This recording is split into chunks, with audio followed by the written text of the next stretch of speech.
বান্দা যখন আল্লাহর দরবারে দুহাত উঁচু করে চোখের পানি ফেলে দেয়, মুসলিম শরীফের হাদিসের ভিতরে এসেছে, গভীর রাত্রে রাতের তৃতীয় অংশে আল্লাহ রাব্বুল আলামিন প্রথম আকাশে আসেন আর ডেকে বলেন, পৃথিবীতে আছো নাকি কেউ গুনাহ করে জীবন বরবাদ করে দিয়েছো, আমার কাছে মাফ চাও।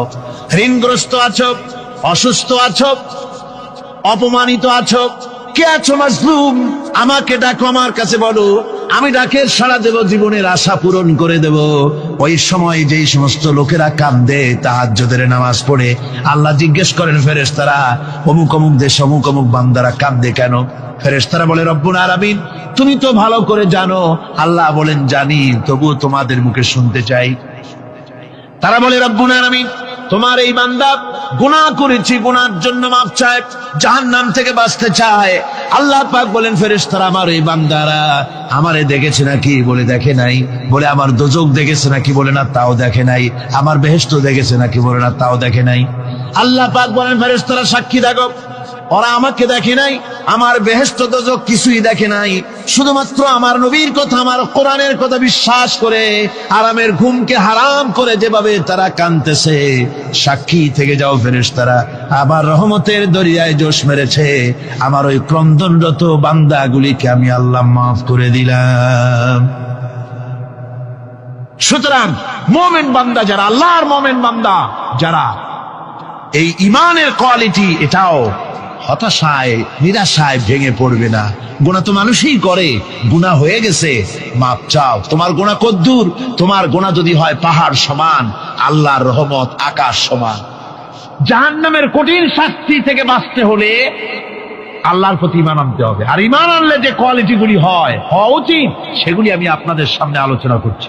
এরপর আরেকটি কোয়ালিটি হবে মুমিনের, তা হলো কঠোর কঠিন বিপদে অবিচল থাকবে, বিপদে ভেঙে পড়বে না। বিপদ আপদ, শত্রুতা, ক্ষয় ক্ষতি যা কিছু হয় সবই আল্লাহর পক্ষ থেকে, এটা মেনে নিতে হবে এবং ধৈর্য ধারণ করতে হবে। বিপদ মুসিবত শুধু উম্মতের জন্য নয়, দুনিয়ার সমস্ত নবীদের বিপদ এসেছে, হয় নাই? নবীদের বিপদ আসে নাই?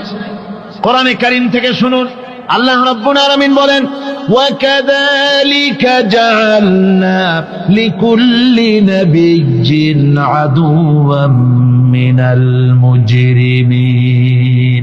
আল্লাহ পাক বলেন, এমনি করে আমি সকল নবীদের শত্রু বানিয়ে দিয়েছি, সব পাপিষ্ঠ আর অপরাধ প্রবণ লোকদেরকে।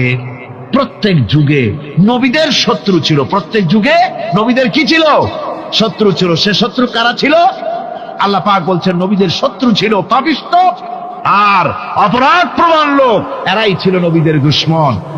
রাসূলগণের অবস্থা যদি এই হয়, তাহলে তার উম্মত, ওই দিনের ধারক বাহক যারা, তাদের বুঝি বিপদ আপদ হবে না? নাকি হবে কিনা? তো ইসলামের বিরোধিতা যারা করে, কোরআনের পরিভাষায় বলা হয়েছে ইসলামের দুশমন, নবীদের দুশমন।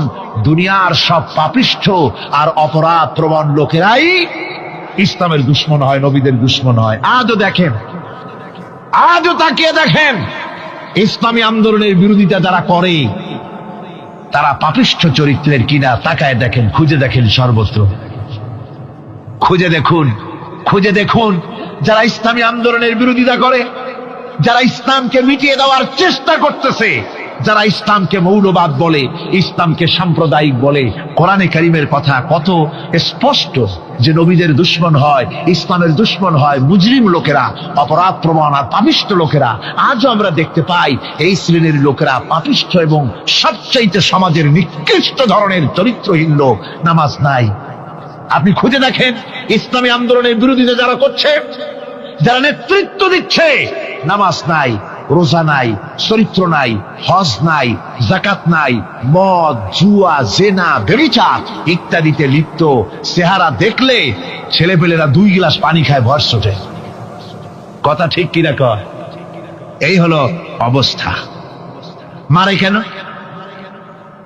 মুমিনদেরকে, পয়গম্বরদেরকে, সাহাবীদেরকে এবং ঈমানদারদেরকে মারে কেন?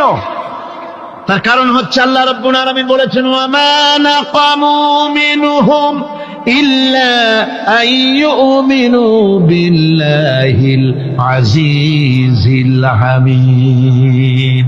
কাফিররা ঈমানদার লোকদেরকে অন্য কোন অপরাধী নির্যাতন চালায় না, নির্যাতন চালায় শুধু এই কারণে যেহেতু মুমিন লোকেরা পরাক্রমশালী, আল্লাহ রাব্বুল আলামিনের দ্বীনকে কায়েম করতে চায়, তার উপরে ঈমান এনেছে, এই কারণেই তারা মারে।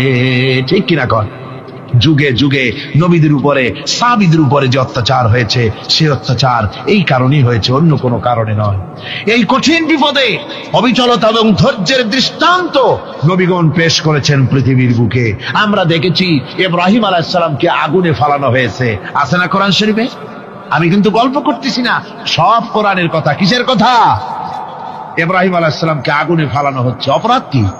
অপরাধ হচ্ছে হযরত ইব্রাহিম আলাইহিস সালাম দাওয়াত দিয়েছেন লা ইলাহা ইল্লাল্লাহ। জোরে পড়েন লা ইলাহা ইল্লাল্লাহ, লা ইলাহা লা ইলাহা ইল্লাল্লাহ মুহাম্মাদুর রাসূলুল্লাহ। হযরত ইব্রাহিম আলাইহিস সালাম দ্বীনের দাওয়াত দিয়েছেন, এক আল্লাহর দাওয়াত দিয়েছেন, ঈমানের দাওয়াত দিয়েছেন। আর কোন অপরাধ ছিল না। নমরুদ সহ্য করতে পারলো না।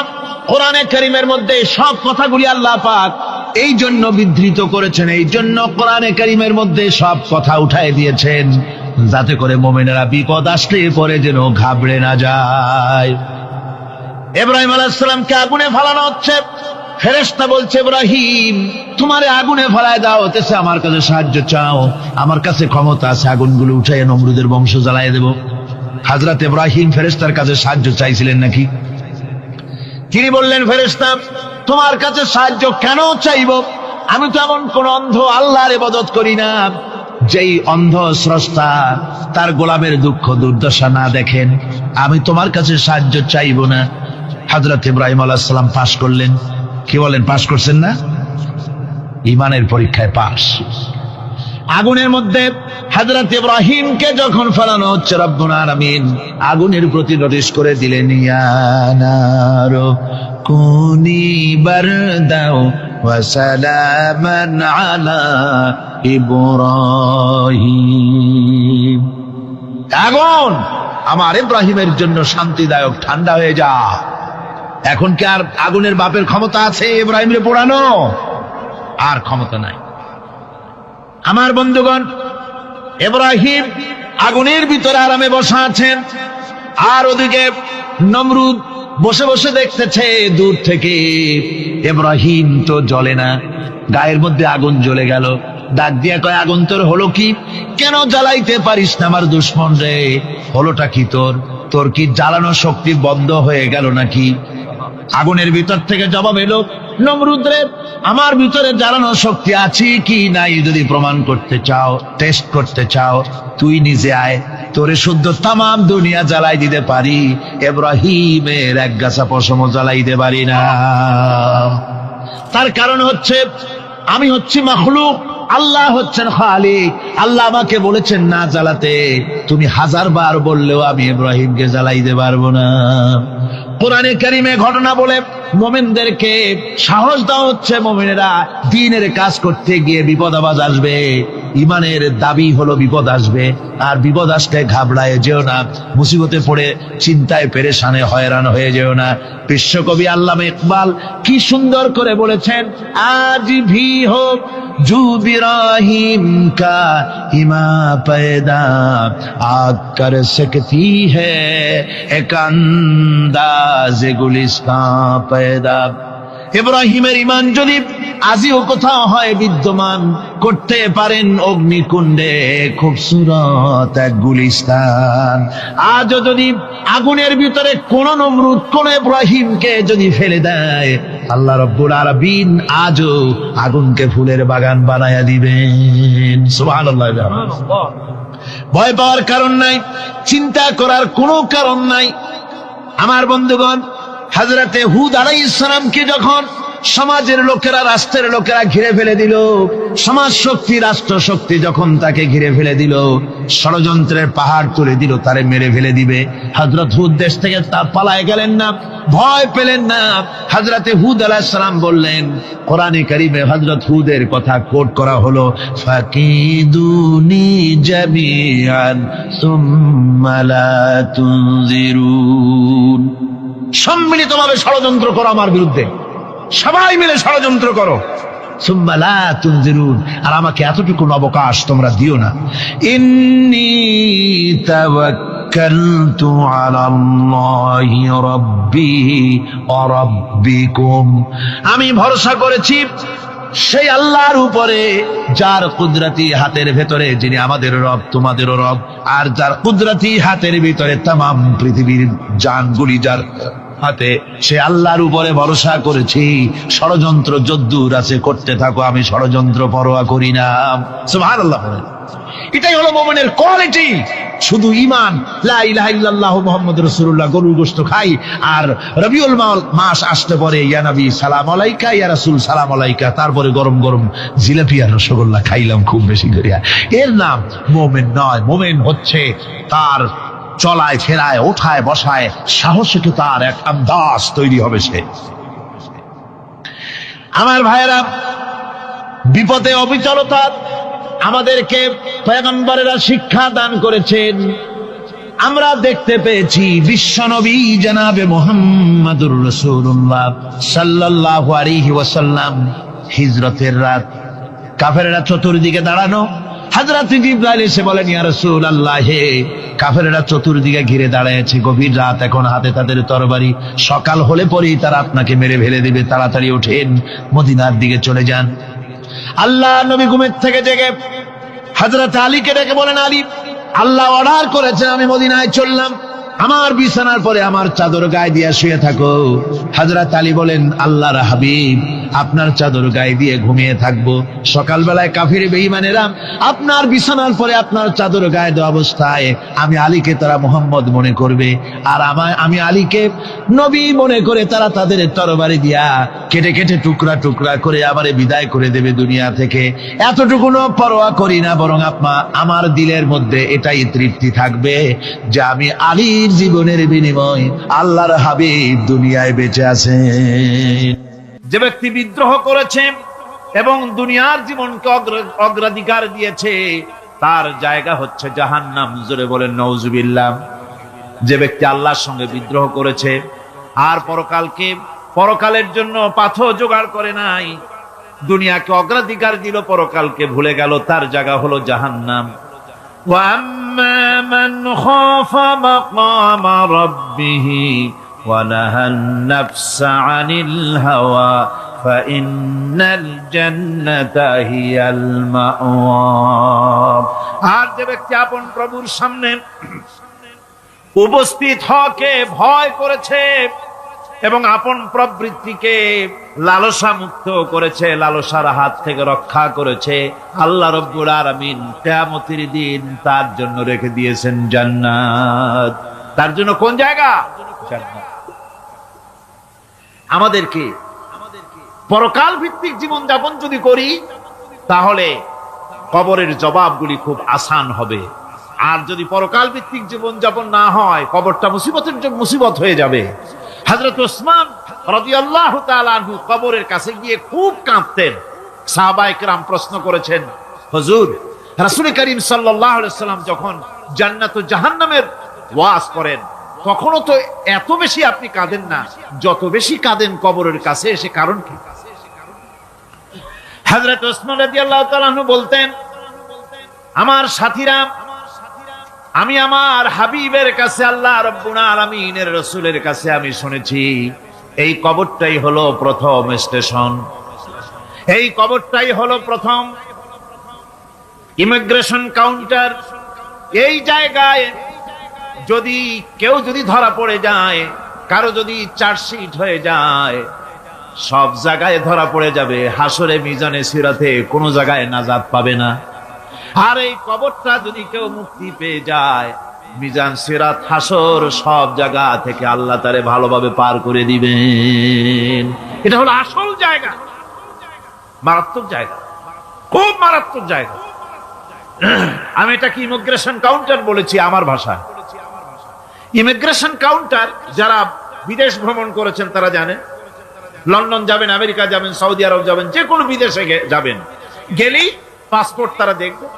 পাসপোর্টে আপনার ন্যাশনালিটি কোনটা সেটাই তারা জানতে চাইবে। আপনি কোন দল করেন এটা তারা জানতে চাইবে না। আপনি কোন ভাষায় কথা বলেন তাও তাদের জানার দরকার নেই। প্রথমেই তারা আপনার ন্যাশনালিটি দেখবে, আপনার আইডেন্টিটি কি তারা জানতে চাইবে। তারপরে যদি স্যাটিসফ্যাক্টরি হয় আপনাকে ভিসা দিয়ে ভেতরে ঢুকবার ব্যবস্থা করে দেবে। আর যদি তারা স্যাটিসফাইড না হয় তাহলে আপনাকে মেহমানখানায় ঢুকানো হবে গ্রেফতার করে। কবর হচ্ছে এ ধরনের একটি ইমিগ্রেশন কাউন্টার। কবরের ভিতরে মানুষ যখনই রাখা হবে সঙ্গে সঙ্গে দুজন ফেরেশতা আসবে। কবরের কাছে যারা এসেছিল দাফন হয়ে যাওয়ার পর এই লোকগুলি 40 কদম যেতে যতক্ষণ লাগে এর মধ্যেই দুজন ফেরেশতা এসে যাবে। এসে জিজ্ঞেস করবে, মান রব্বুকা, তুমি কোন দল করতে? ওটা তাদের জানার দরকার নেই। চাকরি কিসে করতেন ওটা জানার দরকার নেই। ব্যবসা করতেন না চাকরি করতেন প্রয়োজন নেই। প্রথমেই জিজ্ঞাসা করা হবে ন্যাশনালিটি, প্রথমেই জিজ্ঞাসা করা হবে তার ন্যাশনালিটি সম্পর্কে, তার আইডেন্টিটিটা কি, এবং সেটাকে সত্যায়িত করার জন্য, বোঝার জন্য 3টি প্রশ্ন। প্রথম প্রশ্ন, মান রব্বুকা ওয়া মা দীনুকা ওয়া মান নাবিয়্যুকা, তোমার রব কে, তোমার দ্বীন কি, তোমার নবী কে। যদি এই ব্যক্তি বেঈমান হয়, মুনাফিক হয়, সে বলবে হায় হাতা লা আদরি, হায় হাতা লা আদরি, জানি না আমার রবকে, আমি জানি না। তোমার দিন কি, দিন কারে কয় বুঝি না। এরপরে আল্লাহর নবী জনাবে মুহাম্মদ রাসূলুল্লাহ সাল্লাল্লাহু আলাইহি ওয়াসাল্লাম কে দেখানো হবে, বলা হবে মা কুনতা তাকুলু ফি হাদার রাজুল, এই ব্যক্তি সম্পর্কে তোমার ধারণা কি নিকে? বলবে আমি চিনি না। নাউযুবিল্লাহ। বাস,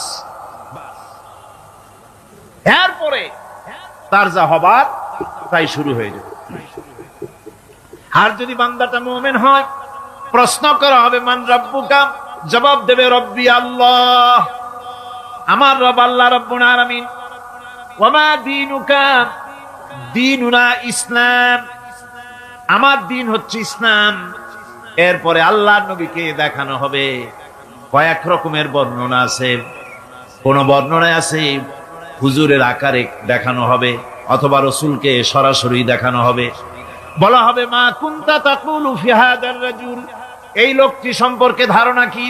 মুমিন ব্যক্তি বলবে হাদা নবিয়ুনা মুহাম্মাদুর রাসূলুল্লাহ সাল্লাল্লাহু আলাইহি ওয়াসাল্লাম, ইনি আমার তো সেই নবী মুহাম্মাদুর রাসূলুল্লাহ সাল্লাল্লাহু আলাইহি ওয়াসাল্লাম। আমরা যেন এই রকমের জবাব দিতে পারি, আল্লাহ কবুল করো। সকলে জোরে কোন আমিন। জবাব হয়ে যাওয়ার পর গায়ব থেকে আওয়াজ আসবে, ফাফরিশু বিল জান্নাতি ওয়ালবিসু বিল জান্নাহ, ও আমার ফেরেশতারা আমার এই বান্দাকে জান্নাতের পোশাক পরাইয়া দাও আর কবরটাকে জান্নাতের বিছানা বিছাইয়া দাও। জান্নাতের পোশাক পরাইয়া দাও, জান্নাতের বিছানা বিছাইয়া দাও। ইলা মাদ্দা বাসারিহি, তার চোখের দৃষ্টি যত দূর যায় কবরটা ততটা প্রশস্ত করে দাও। এরপর বেহেশতের পোশাক পরাইয়া, বেহেশতের বিছানা বিছায়া ফেরেশতা বলবে নূম কানাউমুল উরুস, ঘুমিয়ে যাও। দুলামিয়া যেমন বাসর সজ্জায় নতুন বউ নিয়ে আরামে ঘুমায়, এরকম আরামে ঘুমায় যাও। ইলা ইয়াউমিল কিয়ামা, কিয়ামত পর্যন্ত ঘুমায় থাকবে, আরামে ঘুমিয়ে থাকবে। এরপরে সিংহায় ফুৎকার হবে, সিংহার ফুৎকারের আওয়াজে তার ঘুম ভেঙে যাবে। বলবে ইয়া ওয়াইলানা মান বা'আথানা মিন মারকাদিনা, হায় আফসোস, আমার এত আরামের ঘুম থেকে কে আমাকে জাগ্রত করলো, আমার ঘুমটারে নষ্ট করলো কে? আওয়াজ আসবে হাদা মা ওয়াদার রহমান ওয়া সাদাকাল মুরসালুন, এটা হচ্ছে রহমানের সেই ওয়াদা, আর মুরসালিনরা নবীরা সত্য কথাই বলেছিলেন, সেই কিয়ামত অনুষ্ঠিত হচ্ছে। আমার বন্ধুগণ, সেজন্য এই দুনিয়ার মোহে পড়ে থাকলে পরে দুনিয়ায় যারা অগ্রাধিকার দিবে দুনিয়াকে পরকালের তুলনায়, জবাব দিতে পারবে না কবরের ভিতরে গিয়া। আর যারা পরকালকে অগ্রাধিকার দিবে, দুনিয়ার চাইতে পরকালকে বেশি অগ্রাধিকার দেবে, আর আল্লাহর ভয় কলিজার ভিতরে রাখবে, কবরের জবাব সঠিকভাবে দিতে পারবে, কিয়ামতের দিন আল্লাহ রাব্বুল আলামিন তাদের জন্য জান্নাত দান করবেন। জোরে বলেন আমিন। দুনিয়াটা হচ্ছে দুনিয়া যেখানে আমরা আসি। আমি আগেই বলেছি, দুনিয়া হচ্ছে আদনা শব্দ থেকে এর উৎপত্তি হয়েছে। তুচ্ছ, নিকৃষ্ট, এটার দাম নাই, এটার মূল্য নাই। হযরত ইবনে কাইয়িম রাহিমাহুল্লাহ, নওয়ারাল্লাহু মারকাদাহু ওয়া জাআলাল জান্নাতা মাথওয়াহু, হযরত ইবনে কাইয়িম তিনি বলছেন, সুন্দর করে বলছেন দুনিয়া সম্পর্কে, মা মাদা ফিদ দুনিয়া আহলামুন ওয়া মা বাকিয়া মিনহা আমানি ওয়াল ওয়াক্তু বাইনাহুমা দাইউন। মা মাদা ফিদ দুনিয়া আহলামুন, জীবনের যে অংশ ফেলে এসেছি সেটা আজ একটা স্বপ্ন। ওয়া মা বাকিয়া মিনহা আমানি, আর জীবনের যে অংশ সামনে বাকি আছে সেটা এখন একটা আকাঙ্ক্ষা। ওয়াল ওয়াক্তু বাইনাহুমা দাইউন, আর এর মাঝখান থেকে সময় সব চলে যাচ্ছে। কত বড় কথা চিন্তা করেছেন? জীবনের যে অংশ ফেলে এসেছি তা আজকে স্বপ্ন, তা আজ কি বলেন? স্বপ্ন। আর সামনে যা আছে সেটা আকাঙ্ক্ষা, আর মাঝখান থেকে সময় সব চলে যাচ্ছে। এরপরে তিনি বলছেন, وَمَنْ يَسْحَبِ الدُّنْيَا يَكُنْ مِثْلَ قَابِضٍ عَلَى الْمَاءِ خَانَتْهُ فُرُوجُ الْأَصَابِعِ। দুনিয়াদারের অবস্থা হচ্ছে এই, কেউ যদি দুই হাতে পানি খামসায় ধরে, দুই হাতে কি ধরছে বলেন? দুই হাতে পানি খামসায় ধরেছে, খুব মজবুত করে ধরেছে, 2 মুঠ পানি। বলেন থাকবে কতটুকু? কতটুকু থাকবে? 1 ফোঁটাও থাকবে না। কারণ তার আঙ্গুলের ফাঁক তার সাথে খেয়ানত করবে, আঙ্গুলের ফাঁক দিয়া পানিগুলি সব বেরিয়ে চলে যাবে। সুতরাং দুনিয়া যারা চায় তারা ঠিক পানি খামসায় ধরলে পানি যেমন হাতের ভেতর থেকে খেয়ানত করে চলে যায়, যারা দুনিয়া চায় দুনিয়াও তাদেরকে এভাবে ফাঁকি দিয়ে চলে যায়। তবুও দুনিয়ার মায়া মানুষের এত বেশি। আল্লাহর নবী বলেন, লাউ কানা লি ইবনি আদামা ওয়াদিন মিন যাহাবিন লাহাব্বা ইয়াকুনা লাহু সানিন। এই পৃথিবীতে যদি কাউকে একটা মাঠ ভরে যদি সোনা দেওয়া যায়, লোকটা বলবে, রব্বুল আলামিন, আমি যদি আরেকটা মাঠ এরকম সোনা ভরা পেতাম। দ্বিতীয় আরেকটা মাঠ দেওয়া হলে আবার বলবে, যদি তৃতীয় আরেকটা মাঠ সোনা ভরে যদি পেতাম। নবীজি বলেন, ওয়ালা ইয়ামলাউ জাওফু ইবনু আদামা ইল্লা তুরাব। মানুষের পেট 3.5 হাত মাটি ছাড়া, কবরের মাটি ছাড়া মানুষের পেট ভরবে না। আরো চাই, আরো চাই, চাওয়ার কোনো শেষ নাই। মানুষ এভাবে করে দুনিয়ার মহব্বতে এমনি পাগল হয়ে যায়, শুধু দুনিয়ার মহব্বত, পরকালকে বেমালুম ভুলে যায়। আমি কিন্তু এই কথা বুঝাতে চাই নাই যে পরকালের মহব্বতে, পরকালের ভয়তে বা পরকালের জন্য দুনিয়া আপনি বাজার ঘাট, বেচা কিনা, ব্যবসা বাণিজ্য সবকিছু ভুলে যান না, তা নয়। ভুল বোঝার কোনো কারণ নাই। পরকালকে অগ্রাধিকার দিতে হবে, মানে দুনিয়াটা চিরস্থায়ী জায়গা নয়। চিরস্থায়ী হচ্ছে কোনটা? আখিরাত। চিল্লা এখন কোনটা? সুতরাং এখানে যা করতে হবে, আখিরাতের জবাবদিহিমূলক জীবন যাপন করতে হবে। আপনি ব্যবসা করবেন, ওজনে কম দিতে পারবেন না, আপনি খাদ্যে ভেজাল দিতে পারবেন না, চুরি করতে পারবেন না, ডাকাতি করতে পারবেন না, জেনা করতে পারবেন না, বদমাশি করতে পারবেন না, মদ খেতে পারবেন না, সন্ত্রাসী হতে পারবেন না, হাইজ্যাকার হতে পারবেন না, চাঁদাবাজ হতে পারবেন না, মুনাফাখোর হতে পারবেন না, আপনি চোরা কারবারি হতে পারবেন না, ঘুষখোর হতে পারবেন না, সুদখোর হতে পারবেন না। এই সব কাজ পরকালকে বিশ্বাস করলেই এ সমস্ত কাজ থেকে মানুষ বিরত থাকতে পারে। কথা ঠিক কিনা? এটাই হচ্ছে। সুতরাং এই পৃথিবী থাকবে না, এটা কি চিরকাল থাকবে না? এর একটা পরিসমাপ্তি ঘটবে। যেমন করে সারা বছর লেখাপড়া করার পর কলেজে, বিশ্ববিদ্যালয়, মাদ্রাসায়, হাই স্কুলে সব জায়গায় সারা বছর লেখাপড়া করার পর যেমন পরীক্ষা দেওয়ার একটা দিন আসে, সারা বছর ব্যবসা করার পর হিসাব নিকাশ করার যেমন একটা সময় আসে, সারা মাস চাকরি করার পর বেতন পাওয়ার যেমন একটা দিন আসে, সারা জীবন চাকরি করার পর পেনশন পাওয়ার যেমন একটা সময় আসে, অনুরূপ ভাবে এই দুনিয়া যেদিন শেষ হয়ে যাবে, আল্লাহ নির্ধারিত সময় শেষ হয়ে যাওয়ার পর একটা সময় আসবে যখন আল্লাহ রব্বুল আলামিন সব শেষ করে দিবেন, লন্ড ভন্ড হয়ে যাবে, কিছুই থাকবে না। কোরআনে কারিমে আল্লাহ সব বলেছেন, কোরআনে সব আল্লাহ বলে দিয়েছেন। আল্লাহ পাক বলেন এই পৃথিবীর সব কেমন ভাবে ধ্বংস হবে তার চিত্র আল্লাহ পাক কোরআনে কারিমে তুলে ধরেছেন। ইযাস সামাউ ফাতারাত ওয়া ইযাল কাওয়াকিবু তাসারাত ওয়া ইযাল বিহারু ফুজ্জিরাত ওয়া ইযাল কুবুরু বু'সিরাত। যখন আকাশসমূহ দীর্ণ বিদীর্ণ হয়ে যাবে, তারকাগুলি বিক্ষিপ্ত হয়ে ছিটকে পড়বে, আর সমুদ্রগুলি উচ্ছ্বসিত হয়ে পড়বে, কবরগুলি সব তার ভেতরে যা আছে উদ্গীরণ করে দেবে, তারকাগুলি স্থিমিত হয়ে যাবে। এরপরে সমস্ত আকাশগুলি কাতাইয়িস সিজিল্লি লিল কুতুব, কিতাবের পৃষ্ঠার মতো একটার পরে একটা ঠাস ঠাস করে পড়তে থাকবে, চূর্ণ বিচূর্ণ হয়ে ভেঙে চুরে একাকার হয়ে যাবে। পাহাড়গুলিকে উড়িয়ে দেওয়া হবে, চন্দ্র এবং সূর্য একাকার হয়ে। আল্লাহ রাব্বুল আলামিন বলেন ফাইদা বারিকাল বাসার ওয়া খাসাফাল কমার ওয়া জুমিআশ শামসু ওয়াল কমার। চক্ষু যখন বিস্ফারিত হয়ে যাবে, চাঁদ যখন তার আলো হারিয়ে ফেলবে, সূর্য যখন তার আলো হারিয়ে ফেলবে, চাঁদ আর সূর্য সব একাকার হয়ে যাবে, সেই সময়ের অবস্থাটা কি চিন্তা করো। মানুষ হয়রান হয়ে দৌড়াদৌড়ি করবে। ওয়াহুমিলাতিল আরদু ওয়াল জিবালু ফাদুক্কাতা দাক্কাতান ওয়াহিদা। জমিন এবং পাহাড়গুলির মধ্যে আল্লাহ রাব্বুল আলামিন সংঘর্ষ বাঁধিয়ে দিবেন, পাহাড়গুলি ভেঙে চুরে টুকরা টুকরা হয়ে যাবে, পাহাড়গুলি উঁচু করে জমিনের উপরে আছাড় মেরে আল্লাহ রাব্বুল আলামিন ভেঙে চুরে চুরমার করে দিবেন। সুবহানাল্লাহ। ওয়া তাকুনুল জিবালু কালইনিল মানফুস, পাহাড়গুলো পেঁজা ধোনা তুলার মতো করে উড়িয়ে দেওয়া হবে, পাহাড় উড়ে যাবে। সুবহানাল্লাহ।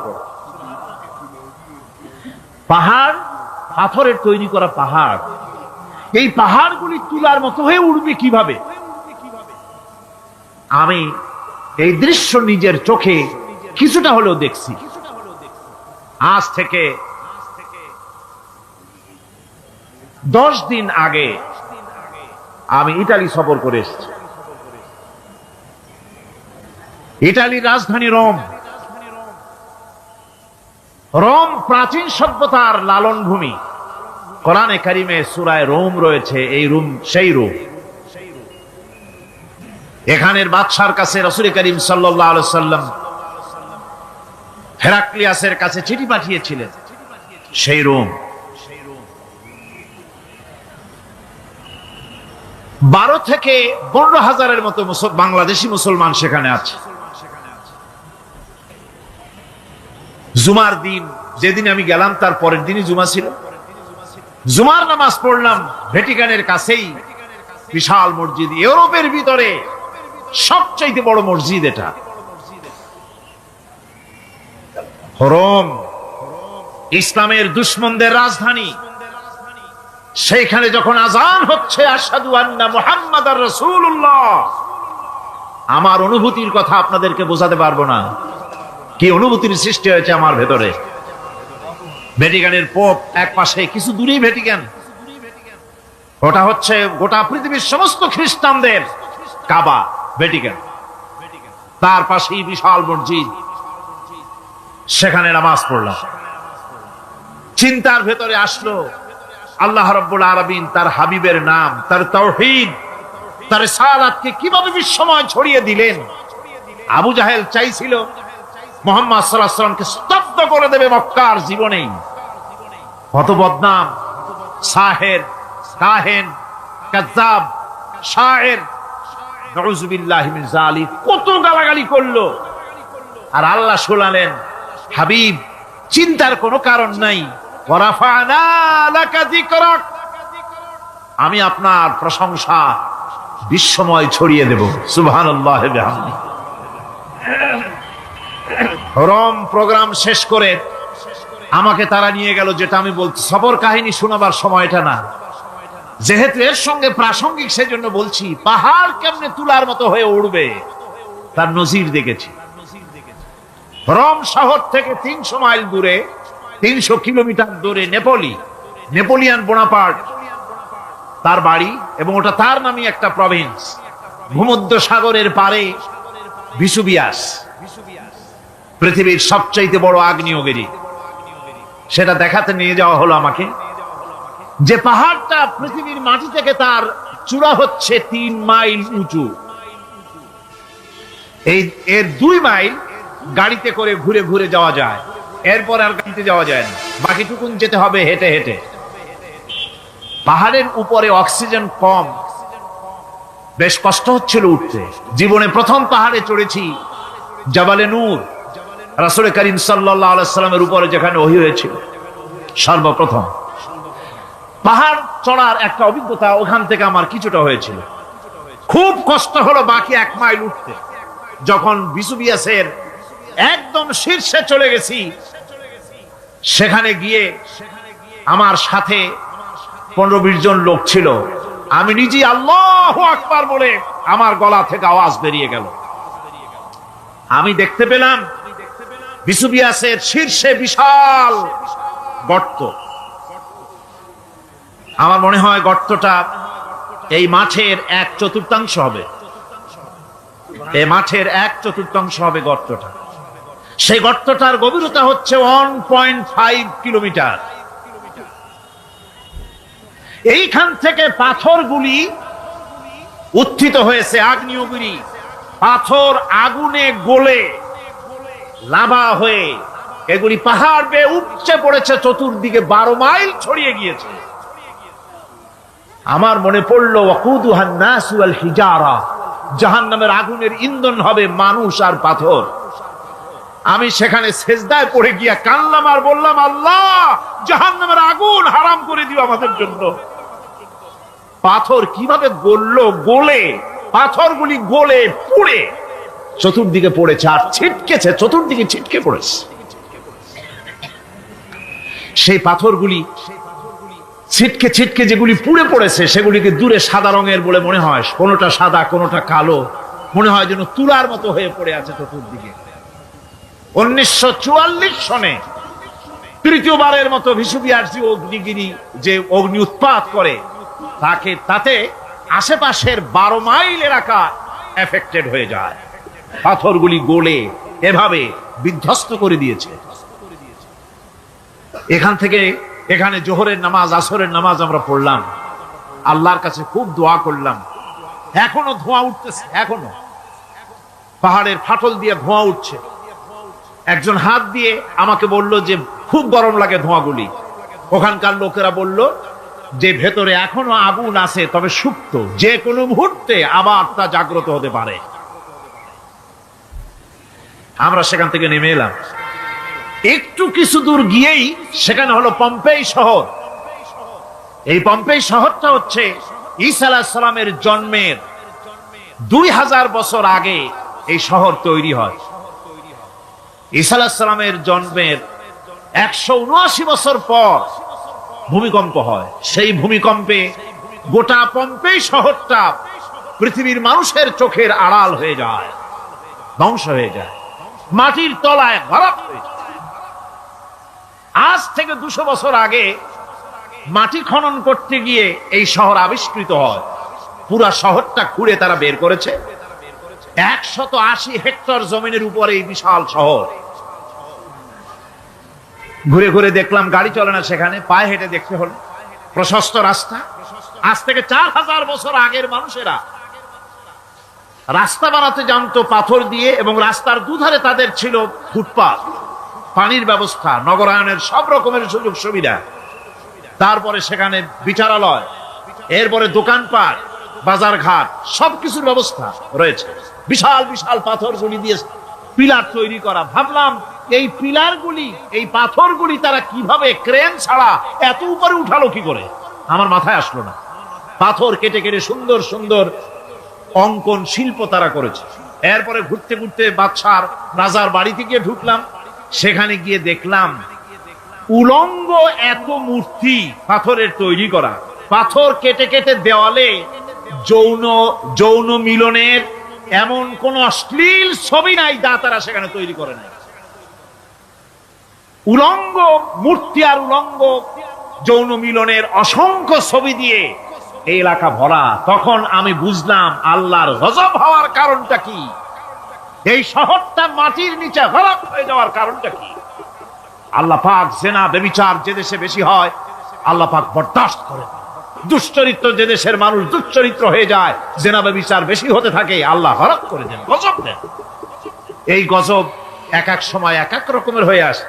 কখনো মাটির নিচে দাবায় দেয়, কখনো মহামারী, কোন দেশে কলেরা, কোন দেশে জলোচ্ছ্বাস, কোথাও ভূমিকম্প, আর সর্বশেষ এই জেনা ব্যভিচারের জন্য আল্লাহ পাকের চূড়ান্ত এই যৌনতার অশ্লীলতার জন্য চূড়ান্ত গজব বর্তমান বিশ্বের জন্য এইডস।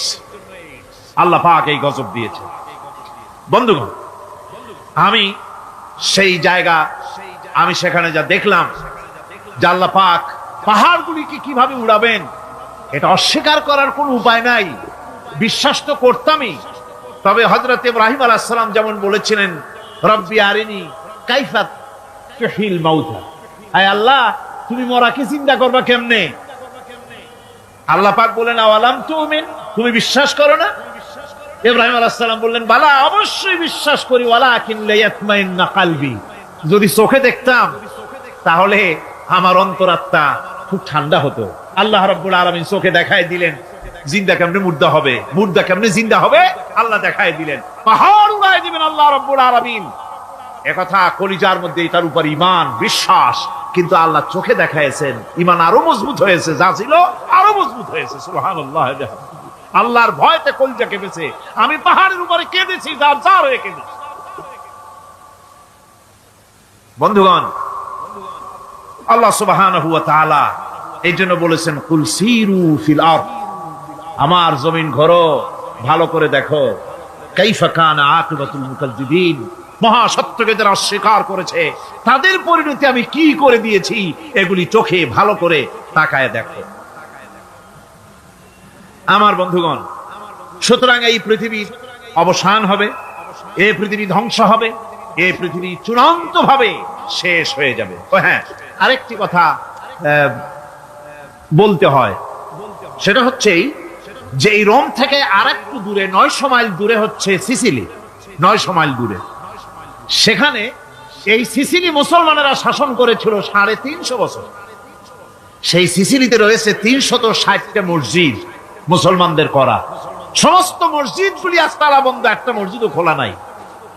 সেখানকার মুসলমানেরা ওয়াজ শুনতে এসেছিল রোমে। আমি তাদের জন্য পরামর্শ দিয়েছি যে গভর্নমেন্টের কাছে তোমরা দাবি জানাও যে অন্তত একটা মসজিদের দরজা আমাদের জন্য খুলে দাও।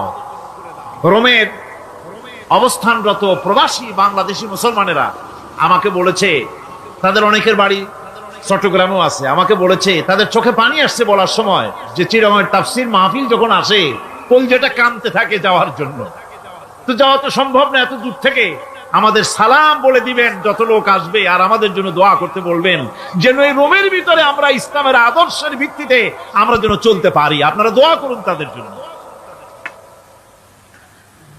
ভাইরা আমার, এই পৃথিবী একদিন পরিসমাপ্তি ঘটবে এবং আল্লাহর দরবারে আমাদেরকে উঠতে হবে এবং সেখানে আমাদের বিচার হবে। সেখানে আমাদের কি হবে?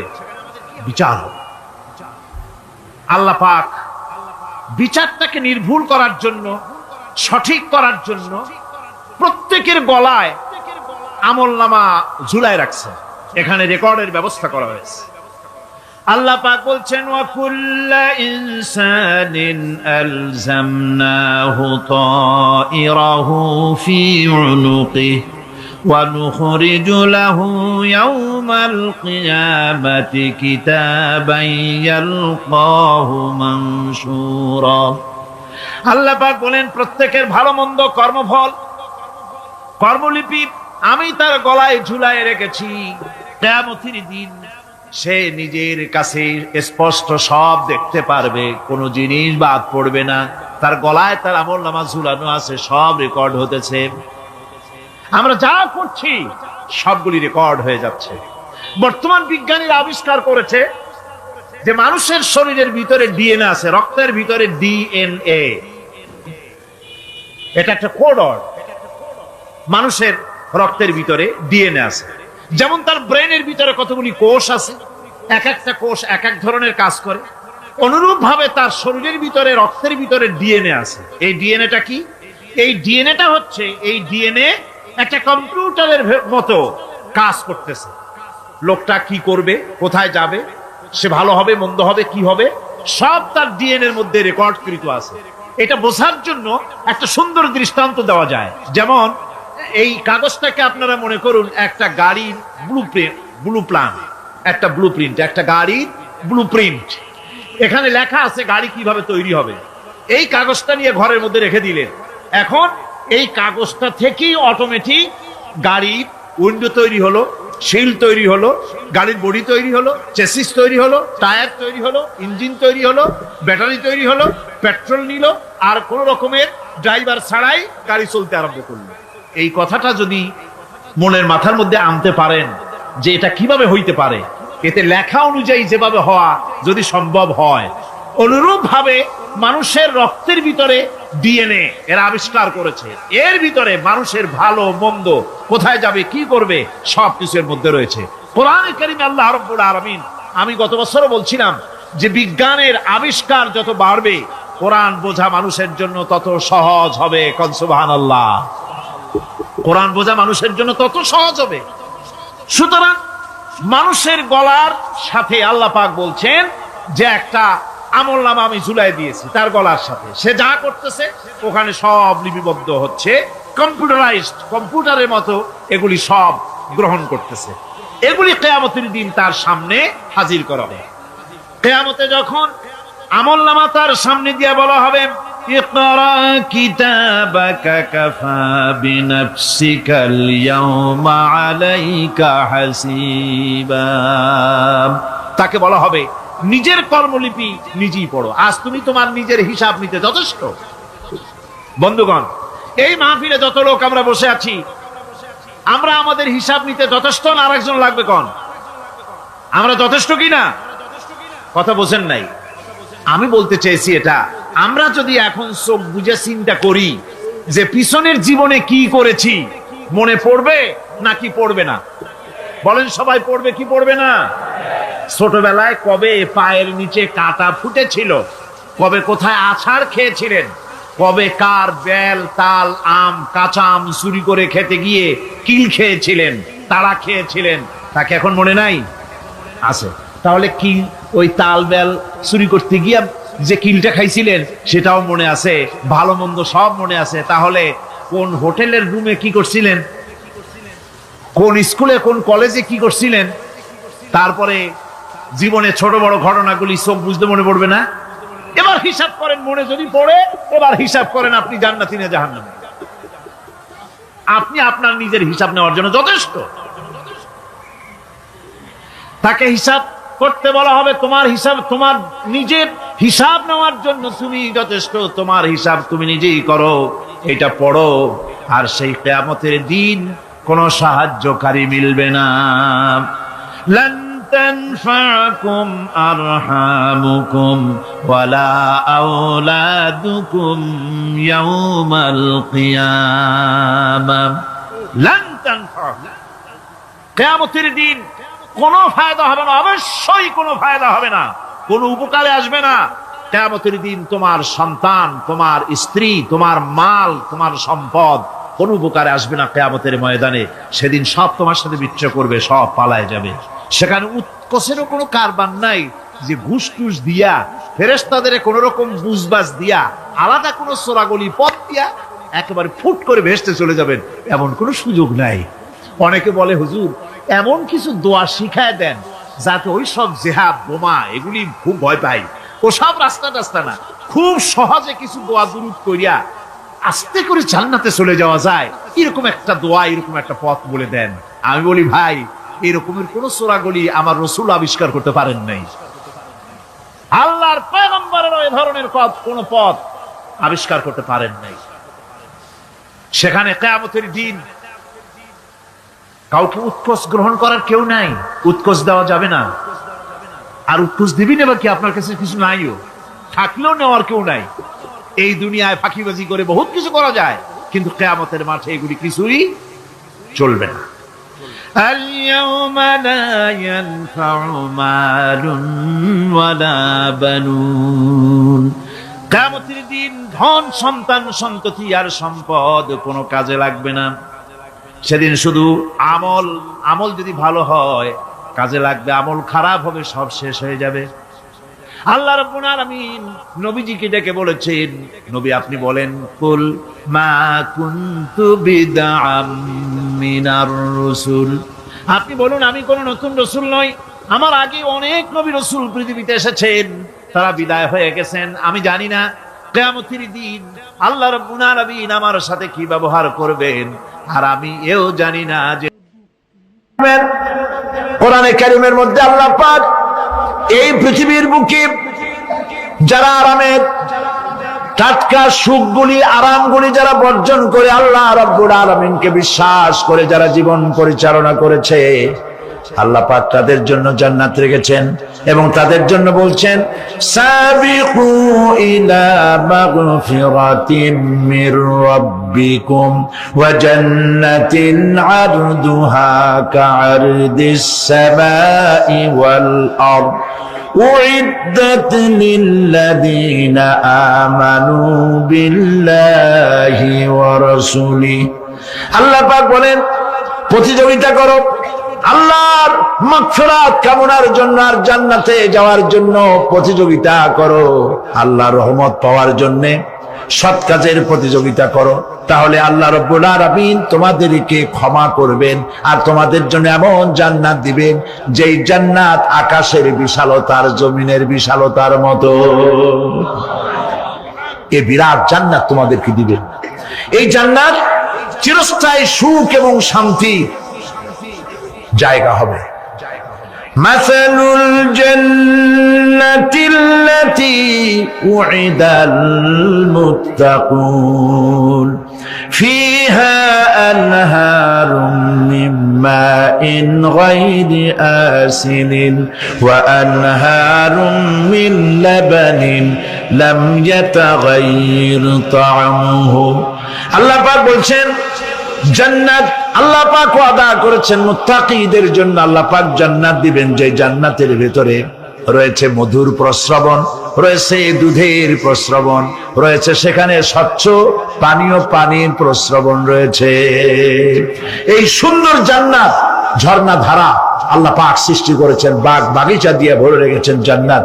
সেই জান্নাতে জান্নাত হবে এয়ার কন্ডিশন, রৌদ্রের তাপ হবে না, সেখানে রৌদ্রের খরতাপ হবে না, সেখানে ঠান্ডার প্রচন্ডতা থাকবে না। কিরকম হবে জায়গাটা?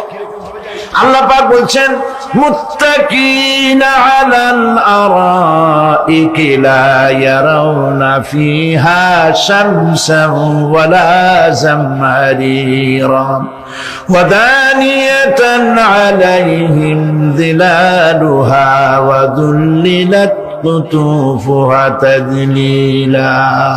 আল্লাহ পাক এমন জান্নাত রেখেছেন, সেই আল্লাহ পাক সেই জান্নাতের ভিতরে জান্নাতীরা ঠেস লাগায়া মুখোমুখি অবস্থায় তারা সেখানে বসবে, আর জান্নাতীদের মনের মধ্যে কোনো দুঃখ থাকবে না, পেরেশানি থাকবে না। পৃথিবীতে মানুষের দুঃখ থাকে, পেরেশানি থাকে, সেখানে কোনো দুঃখ আর পেরেশানি থাকবে না। সেই জায়গাটা হবে শীতাতপ নিয়ন্ত্রিত, না শীত না গরম, চির বসন্ত বিরাজ করবে। জান্নাতীরা সেখানে থাকবে। এই সুন্দর জান্নাত আল্লাহ পাক রেখেছেন মুত্তাকিদের জন্য। সুবহানাল্লাহ। কাফেরদের জন্য জান্নাত হবে, জাহান্নাম হবে চিরকাল। খালিদিনা ফিহা আবাদান। চিরকাল কাফেরেরা জাহান্নামে থাকবে। সর্বশেষ যে ব্যক্তি জাহান্নাম থেকে মুক্তি লাভ করবে তাকে আল্লাহ পাক বলবেন, ফেরেশতাদেরকে বলবেন, ও আমার ফেরেশতারা, আমার এই বান্দাকে জান্নাত এবং জাহান্নামের মাঝখানে রেখে দাও। জান্নাত এবং জাহান্নামের মাঝখানে লোকটি যখন থাকার জায়গা পাবে, সে জান্নাতের দিকে তাকায়া দেখবে আর কাঁদতে থাকবে। আল্লাহ পাক জিজ্ঞেস করবেন, বান্দারে, যুগের পর যুগ ধরে জাহান্নামে কেঁদেছো, আমি রব্বুল আলামিন জাহান্নাম মাফ করে দিয়া জান্নাত জাহান্নামের মাঝখানে রেখে দিয়েছি, আযাব থেকে তো বেঁচে গেছো, এখন কান্দো কেন? লোকটি বলবে, রব্বুল আলামিন কান্দি এই কারণে, জাহান্নাম থেকে মাফ করেছো, তোমার শুকরিয়া আদায় করি। জান্নাত তো আমার কপালে নাই, কিসমতে নাই, কিন্তু জান্নাত আমি এখান থেকে দেখতে পাচ্ছি, জান্নাতের সুঘ্রাণ আমার নাকে আসতেছে, কপালে নাই যাওয়ার। আমি কাঁদি এই জন্য, তুমি যদি মেহেরবানি করে আমাকে জান্নাতের দরজার কাছে একটু দাঁড় করায় দিতা, প্রাণ ভরে তোমার জান্নাতের দৃশ্যটা একটু দেখতাম। আল্লাহ পাক তার আরজি পূরণ করবেন, বলবেন যাও, ফেরেশতাদের বলবেন এর জান্নাতের দরজার কাছে দাঁড় করায় দাও। জান্নাতের দরজার কাছে দাঁড়িয়ে লোকটি আবার কান্না শুরু করবেন। আল্লাহ পাক প্রশ্ন করবেন, এবার কান্দো কেন? লোকটি বলবে, রব্বুল আলামিন কান্দি এই কারণে, জান্নাতের এই দরজায় দাঁড়ায়া জান্নাতের অফুরন্ত নেয়ামত কিছুই ভালো করে দেখা যায় না, শুধু অল্প জায়গা দেখি। যদি তুমি আমারে দয়া করে জান্নাতের মাঝখানে দাঁড় করায় দিতা, চতুর্দিকে তাকায়া তাকায়া দেখা কলিজারে ঠান্ডা বানাইতাম। তবে আমি ওয়াদা করি, জান্নাতের কোনো নাজ নেয়ামত, কোনো ফল আমি খাবো না, ধরবো না, সইব না। একটুখানি মেহেরবানি করে মাঝখানে দাঁড় করাইয়া দাও, জান্নারে ঠান্ডা করি। আল্লাহ রব্বুল আলামিন ফেরেশতাদের বলবেন, আমার এই বান্দারে জান্নাতের মাঝখানে দাঁড় করাইয়া দে। আল্লাহর নবী বলেন, জান্নাতের মাঝখানে দাঁড়িয়ে লোকটি আগের চাইতে আরো জোরে চিৎকার মেরে কাঁদতে থাকবে। আল্লাহ পাক বলবেন, বান্দারে কি হলো তোর? দরজার কাছে আসতে চাইছিলে, আইনা দিলাম। আবার এবার মাঝখানে আসতে চাইছো, তাও এনে দিয়েছি, আবার কান্দো কেন? লোকটি বলবে, রব্বুল আলামিন এবার কান্দি এই জন্যে, তুমি যখন দয়া করে একটিবার জান্নাতের মাঝখানে এনে আমাকে দাঁড় করায় দিয়েছো, তুমি রহমান রহিম গফুরুর রহিম, এই জান্নাত থেকে আবার আর বাইর করে দিও না। আল্লাহ রাব্বুল আলামিন বলবেন, ও আমার বান্দারে, আমার এই জান্নাত তোর খুব পছন্দ হয়েছে নাকি? লোকটি বলবে, রব্বুল আলামিন কলিজা ঠান্ডা হয়ে গেছে, ভাবতেও পারি নাই জান্নাত এত সুন্দর। আল্লাহ পাক বলবেন, বান্দারে এরকম একটি নয়, দুইটা নয়, তোর জন্য আমি 10টা জান্নাতে এরকম রিজার্ভ করে রাখছি। সুবহানাল্লাহ। আল্লাহ পাককে ভয় করে পৃথিবীর সমস্ত পাপ থেকে যারা নিজেকে রক্ষা করবে, আল্লাহ তাদের জন্য এই জান্নাত রেখে দিয়েছেন। সুবহানাল্লাহ। সেই জান্নাতের রিসিপশন আপনারা আন্দাজ করতে পারবেন না, রিসিপশন কারে কয়? কি এর প্রধানমন্ত্রী আর প্রেসিডেন্ট, 4-5টা পুলিশ আর আর্মি আসে একটা ফট করে সেলুট মারলো, বাস শেষ হয়ে গেল, এরকম না। জান্নাতীদেরকে রিসিপশন দেওয়া হবে। জান্নাতীরা যখন আল্লাহর হুকুমে জান্নাতের দিকে যেতে লাগবে, আর যখন জান্নাতের কাছে চলে যাবে, আল্লাহ রাব্বুল আলামিন শোনায় দিচ্ছেন, হাত্তা ইযা জাউহা ফুতিহাত আবওয়াবুহা ওয়া ক্বালা লাহুম খাযানাতুহা সালামুন আলাইকুম তিবতুম ফাদখুলুহা খালিদিন। সুবহানাল্লাহ। জান্নাতীরা যখন জান্নাতে প্রবেশ করার দরজার মুখোমুখি হবে, দ্বার রক্ষীগণ তখন বলবে, সালামুন আলাইকুম, আল্লাহর শান্তি তোমাদের উপরে বর্ষিত হোক। সুবহানাল্লাহ।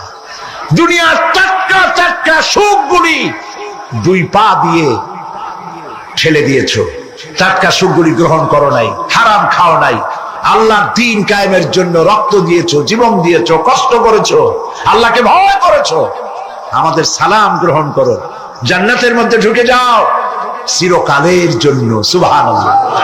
আর বাইরে হওয়া লাগবে না, চিরকাল এই জান্নাতের মধ্যে তোমরা বসবাস করতে পারবে, আল্লাহ রাব্বুল আলামিনের ফেরেশতারা বলে দিবেন। জান্নাতের মধ্যে আল্লাহ পাক হুরদের সঙ্গে জান্নাতীদের বিয়ের ব্যবস্থা করে দিবেন। কোরআনে কারিমে আল্লাহ পাক বলেন, মুত্তাকিনা আলা সুরুদিন মাসফুফাতিন ওয়া যাওয়াজনাহুম বিহুরিন ঈন। সামনাসামনি ভাবে সাজানো সারি সারি আসন সমূহের উপর তারা ঠেস লাগায় বসে থাকবে, আর আল্লাহ রাব্বুল আলামিন হুরদের সাথে জান্নাতীদের বিয়ের ব্যবস্থা করে দিবেন। যেসব হুরের সঙ্গে বিয়ে হবে তাদের আল্লাহ পাক বিবরণ দিচ্ছেন কি রকম হবে তারা। লাম ইয়াতমিসহুন্না ইনসুন ওয়ালা জান। এর পূর্বে জিন এবং ইনসান এদেরকে কেউ স্পর্শ করে না। কি রকম তারা? কাআন্নাহুন্নাল ইয়াকুতু ওয়াল মারজান। যেমন ঝিনুকের ভিতরে মণিমুক্তা থাকে, এইভাবে আল্লাহ পাক তাদেরকে পবিত্র করে রেখে দিয়েছেন। আমার প্রিয় ভাইরা, আল্লাহ রাব্বুল আলামিন কোরআনে কারীমের ভিতরে বলেছেন, ফাবিআইয়ি আলা'i রাব্বিকুমা তুকাযযিবান। জান্নাত দান করে আল্লাহ পাক এবার জান্নাতীদেরকে সম্বোধন করে বলবেন, ইয়া ইবাদি লা খাউফুন আলাইকুমুল ইয়াওমা ওয়ালা আনতুম তাহজানুন। হে আমার বান্দারা, লা খাউফুন আলাইকুমুল ইয়াওম, আজ আর কোনো ভয় নাই। সুবহানাল্লাহ, সুবহানাল্লাহ। আজ আর কোনো ভয় নাই, কোনো চিন্তাও নাই, আরামে এই জান্নাতের মধ্যে বসবাস করো। এরপরে আল্লাহ পাক জিজ্ঞেস করবেন, ও আমার জান্নাতীরা, আমি যেসব ওয়াদা করছিলাম আমার ওয়াদা মোতাবেক সমস্ত নিয়ামত পেয়েছো? তারা বলবে, হ্যাঁ পেয়েছি, সব নিয়ামত আপনার ওয়াদা মোতাবেক সব পেয়েছি। আল্লাহ রাব্বুল আলামিন বলবেন, সব পাও নাই, ওয়ালাদাইনা মাজিদ, আমার কাছে আরো বেশি আছে। সুবহানাল্লাহ, আমার কাছে আরো বেশি আছে। জান্নাতীরা বুঝবে না সে আরো বেশিটা কি, এর থেকে আর বেশি কি। প্রিয় ভাই সব, নবী করিম সাল্লাল্লাহু আলাইহি সাল্লাম বলেছেন, জান্নাতের সুখ আর শান্তি কোন চোখ নাই যা দেখেছে, যা কোন অন্তঃকরণ নাই যা কল্পনা করতে পেরেছে। এই জান্নাত মুত্তাকিদের জন্য আল্লাহ রাখছেন। সুবহানাল্লাহ। জান্নাতীরা ভাবতেও পারবে না সেই নিয়ামতগুলি কি। প্রিয় ভাই সব, সেই মুহূর্তে আল্লাহর নবী মুহাম্মদুর রাসূলুল্লাহ সাল্লাল্লাহু আলাইহি ওয়াসাল্লাম বলবেন, রব্বুল আলামিন, আমার উম্মতেরা জান্নাতীরা বুঝতে পারে নাই আপনার কাছে কি নিয়ামত আরো বেশি আছে। আমার এই উম্মতেরা জান্নাতীরা আপনার ওয়াদা মোতাবেক সব পেয়েছে, কিন্তু একটি জিনিস এখনো তাদের কিসমতে হয় নাই। সেই জিনিসটা হলো, যারা তার রবকে না দেখে শুধু কোরআন আর হাদিসের কথা শুনে আরবের ঘুম হারাম করে তাহাজ্জুদের নামাজ আদায় করেছিল, চোখের পানি ফেলেছিল, যারা জান্নাত দেখে নাই, জাহান্নাম দেখে নাই, আপনাকে ভয় করে যারা জীবন পরিচালনা করেছিল, যারা আপনাকে দেখে নাই, না দেখে শুধু কোরআন হাদিস বিশ্বাস করে যারা অকাতরে নিজেদের জীবন বিলায় দিয়েছিল, এই জান্নাতীরা এখন পর্যন্ত তার রবকে দেখতে পারে নাই। আল্লাহ রাব্বুল আলামিন তার সামনে থেকে ৭০,০০০ পর্দা সরে যাবে। আল্লাহ পাক বান্দাদের আরজি পুরা করার জন্য জান্নাতীদের সামনে তিনি জালোয়া ফরোজ হবে। কোরআন শরীফের ভিতরে আল্লাহ পাক বলেন, জান্নাতীরা তারা আল্লাহর দিকে, জান্নাতীরা তার রবের দিকে তাকিয়ে থাকবে, আর রব তার বান্দা এর দিকে তাকাইয়া থাকবে। প্রাণ ভরে জান্নাতীরা রবকে দেখবে, সুবহানাল্লাহ, আল্লাহ পাককে দেখবে। প্রাণ খুলে আজ দোয়া করি রব্বুল আলামিন, জান্নাতের যেই পরিবেশে যেই জায়গায় তুমি দয়া করে তোমার গোলামদেরকে তুমি নিজেই দর্শন দিবে, দেখা দিবে। মনিব গো, ও আমাদের রব, আজ এই বিশাল জনসমুদ্র নিয়ে তোমার দরবারে আবেগ ভরা কণ্ঠে বলি, যে অনুষ্ঠানটি তুমি এমন মুবারক অনুষ্ঠান করবে যেখানে তুমি জান্নাতীদেরকে দেখা দিবে, ওই জান্নাতের কোনো একটি, ওই অনুষ্ঠানের কোনো একটি কোনায় কানায় আমাদেরকেও দাঁড় করাইয়া দেখান তুমি।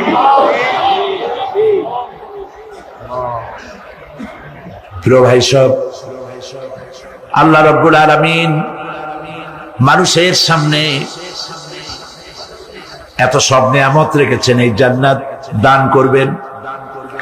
এরপরে আল্লাহ রাব্বুল আলামিন কোরআনে কারীমের মধ্যে বলেছেন, রব্বিস সামাওয়াতি ওয়াল আরদি ওয়া মা বাইনাহুমার রাহমানি লা ইয়ামলিকুনা মিনহু খিতাবা। এসব পুরস্কার রয়েছে তোমাদের সেই রবের পক্ষ থেকে যিনি আকাশ আর জমিনের মালিক। সুবহানাল্লাহ বলবেন না? যার সামনে কথা বলার ক্ষমতা কারো হবে না। এটি একটি মারাত্মক কথা। কিয়ামতের দিন আল্লাহর দরবারে কেউ কথা বলতে পারবে না আল্লাহর নির্দেশ ছাড়া। একটি আকীদা পরিষ্কার করে নিয়ে যান আপনাদের। সে আকীদাটা এভাবে পরিষ্কার করুন, কোন পীর সাহেব, কোন খাজা বাবা, কোন মাওলানা, কোন মুহাদ্দিস, কোন বুজুর্গ আপনাকে সুপারিশ করতে পারবে না যদি না আল্লাহ পাক তাকে কথা বলার তৌফিক না দেন। মনে থাকবে এটা। আয়াতুল কুরসির ভিতরে আমরা পড়ি, মান যাল্লাযী ইয়াশফাউ ইনদাহু ইল্লা বিইযনিহি। আল্লাহ পাক বলেছেন কিয়ামতের দিন আল্লাহর দরবারে কার সাহস আছে কথা বলতে পারে? মান যাল্লাযী ইয়াশফাউ ইনদাহু ইল্লা বিইযনিহি। আল্লাহর অর্ডার ছাড়া, হুকুম ছাড়া আল্লাহর সামনে কথা বলার সেদিন কেউ থাকবে না। সুবহানাল্লাহ।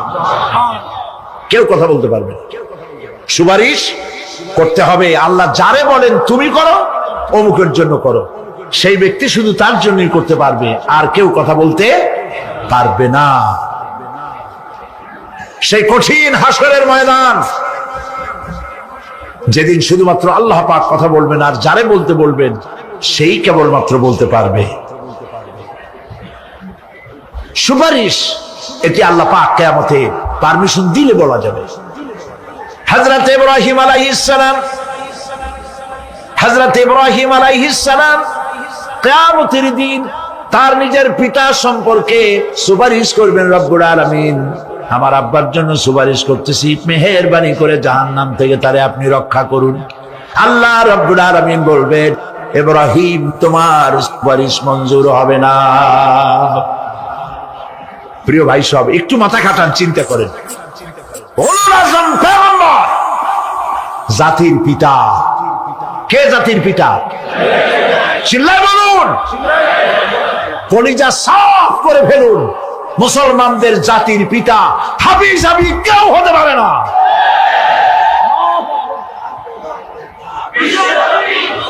মিল্লাতা আবিকুম ইব্রাহিম। ইব্রাহিম আলাইহিস সালাম এই মিল্লাতের পিতা। সুবহানাল্লাহ। হযরত ইব্রাহিম আলাইহিস সালাম কিয়ামতের দিন বলবেন, আল্লাহ আমার আব্বার জন্য সুপারিশ করছি। আল্লাহ পাক বলবেন মঞ্জুর হবে না।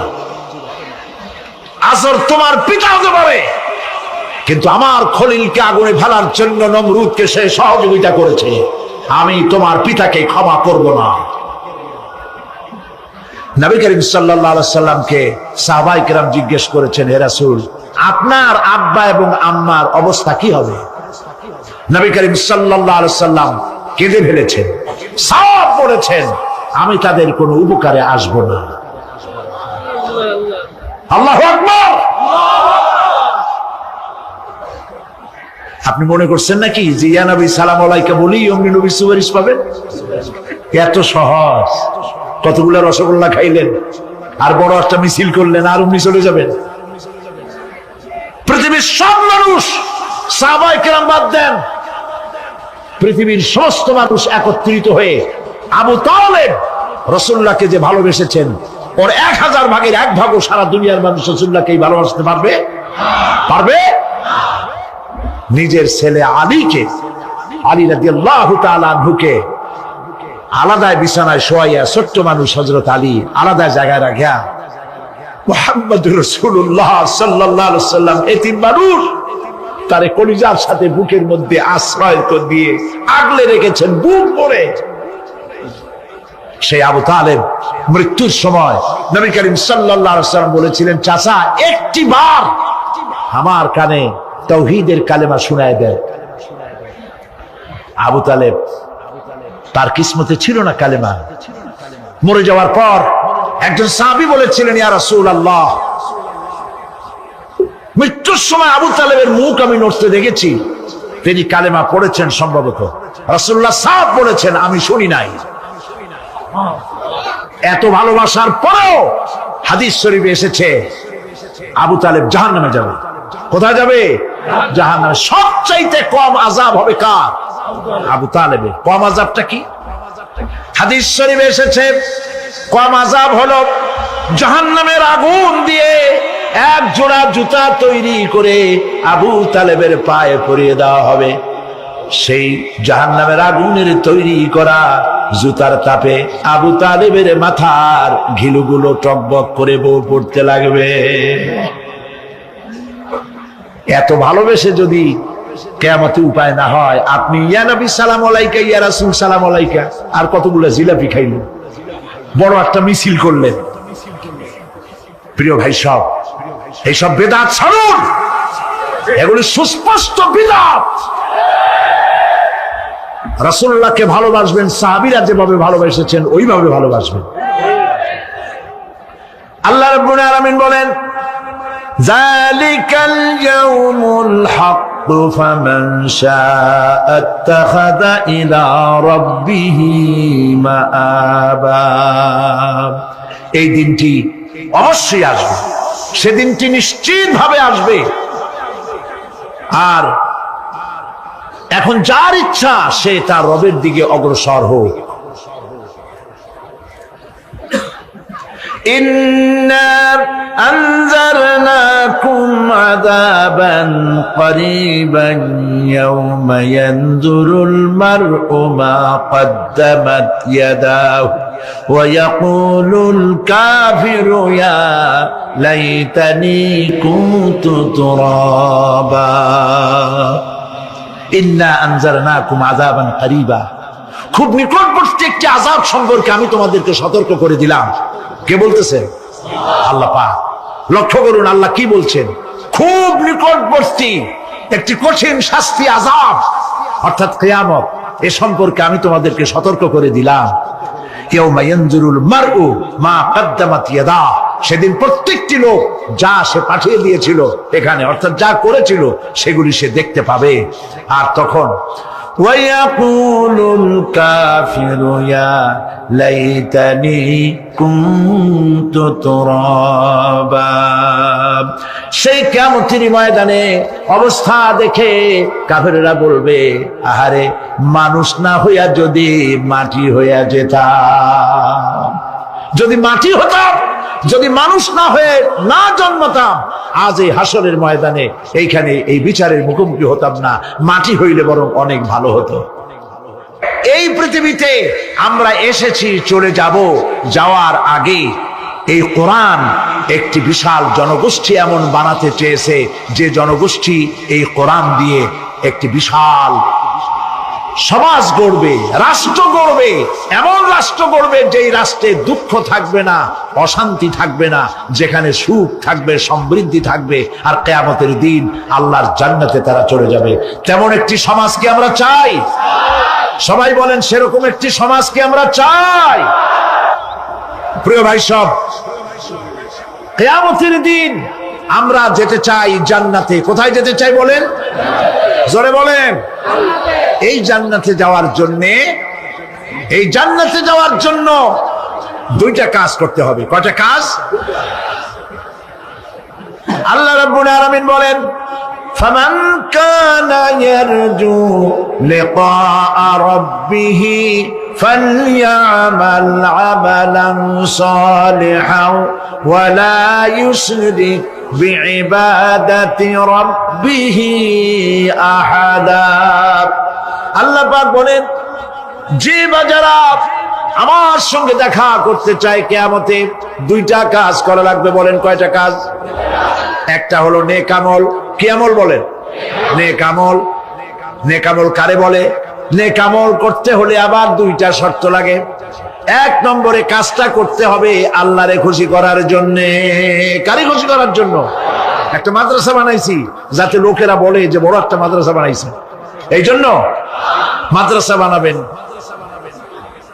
মসজিদ বানাবেন, হসপিটাল বানাবেন, যা কিছু করেন নিয়ত হবে আল্লাহকে খুশি করা। নিয়ত হবে কারে খুশি করা? আল্লাহ পাককে খুশি করা। এই হলো নেক আমলের প্রথম শর্ত। কাজ হবে আল্লাহকে খুশি করার জন্য। দুই নম্বরে কাজটি হতে হবে সুন্নতে নববী সাল্লাল্লাহু আলাইহি ওয়াসাল্লামের উপরে। মনে থাকবে, দাড়ি রাখবো। কেন রাখবো? রাসূলের সুন্নাত।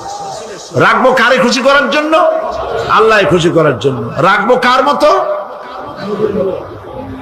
রবীন্দ্রনাথের মতো, কার্ল মার্কসের মতো, কবির মতো নয়।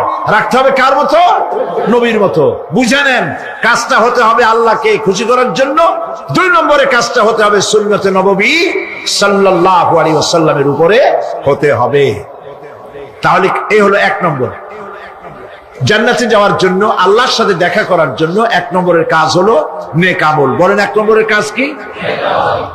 দুই নম্বরের কাজ ওয়ালা ইউশরিক বিইবাদাতি রাব্বিহি আহাদা।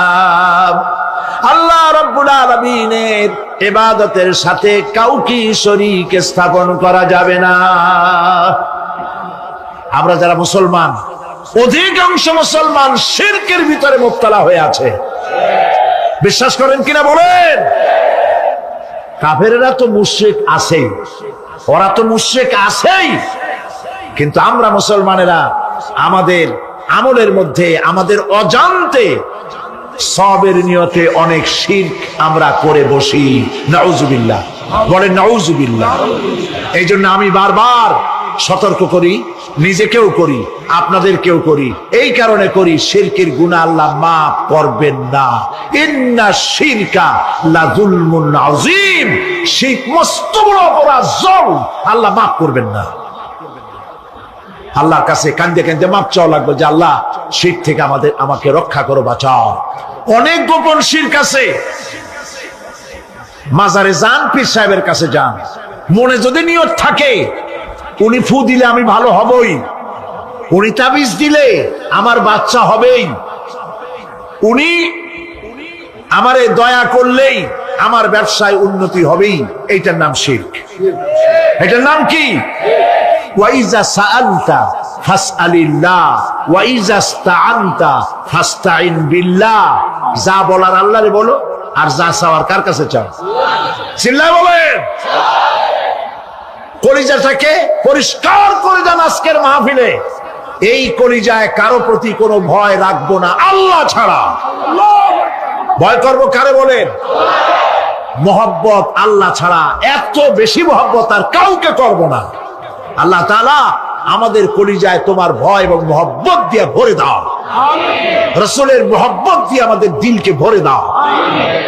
বিশ্বাস করুন ভাই সাহেব, কোরআন শরীফ আমার সামনে, বিশ্বাস করুন, দেশি পীর বিদেশি পীর, খাজা বাবা দেশি এবং বিদেশি, কেউ আপনার ভাগ্য বদলাই দিতে পারবে না। এ পিছনে দৌড়ায় দৌড়ায় কোনো লাভ নয়। এতক্ষণ মসজিদের ভেতরে বসে আল্লাহর কাছে কাঁদেন। ফাকালা রাব্বুকুম উদউনি আস্তাজিব লাকুম। তোমার রব বলেছে আমারে ডাকো, আমি ডাকের সাড়া দিয়ে দেব। সুবহানাল্লাহ। আর আল্লাহ বলেছেন আমার ইবাদতের সাথে কাউকে শরীক করবে না। খবরদার। আলাইসাল্লাহু বিকাফিন আবদা। আল্লাহ প্রশ্ন করছেন, আলাইসাল্লাহু বিকাফিন আবদা, আমি কি আমার বান্দার জন্য যথেষ্ট নই? চিল্লায় বলুন অবশ্যই যথেষ্ট। আবার বলেন অবশ্যই যথেষ্ট। কলিজা সাফ করে ফেলেন। সম্রাট শাহজাহান, দিল্লির সম্রাট, হাবিজাবি সম্রাট না, দিল্লির সম্রাট। এখন কোথায়? কবরের মধ্যে। কবি বলতেছেন, শাহনে জাহাঁ কো जिन्हें फकर से देते थे बाज, शाहने जहां को जिन्हें फकर से देते थे बाज, वाज कब्र में है सूरह अलहम्दु की मोहताज।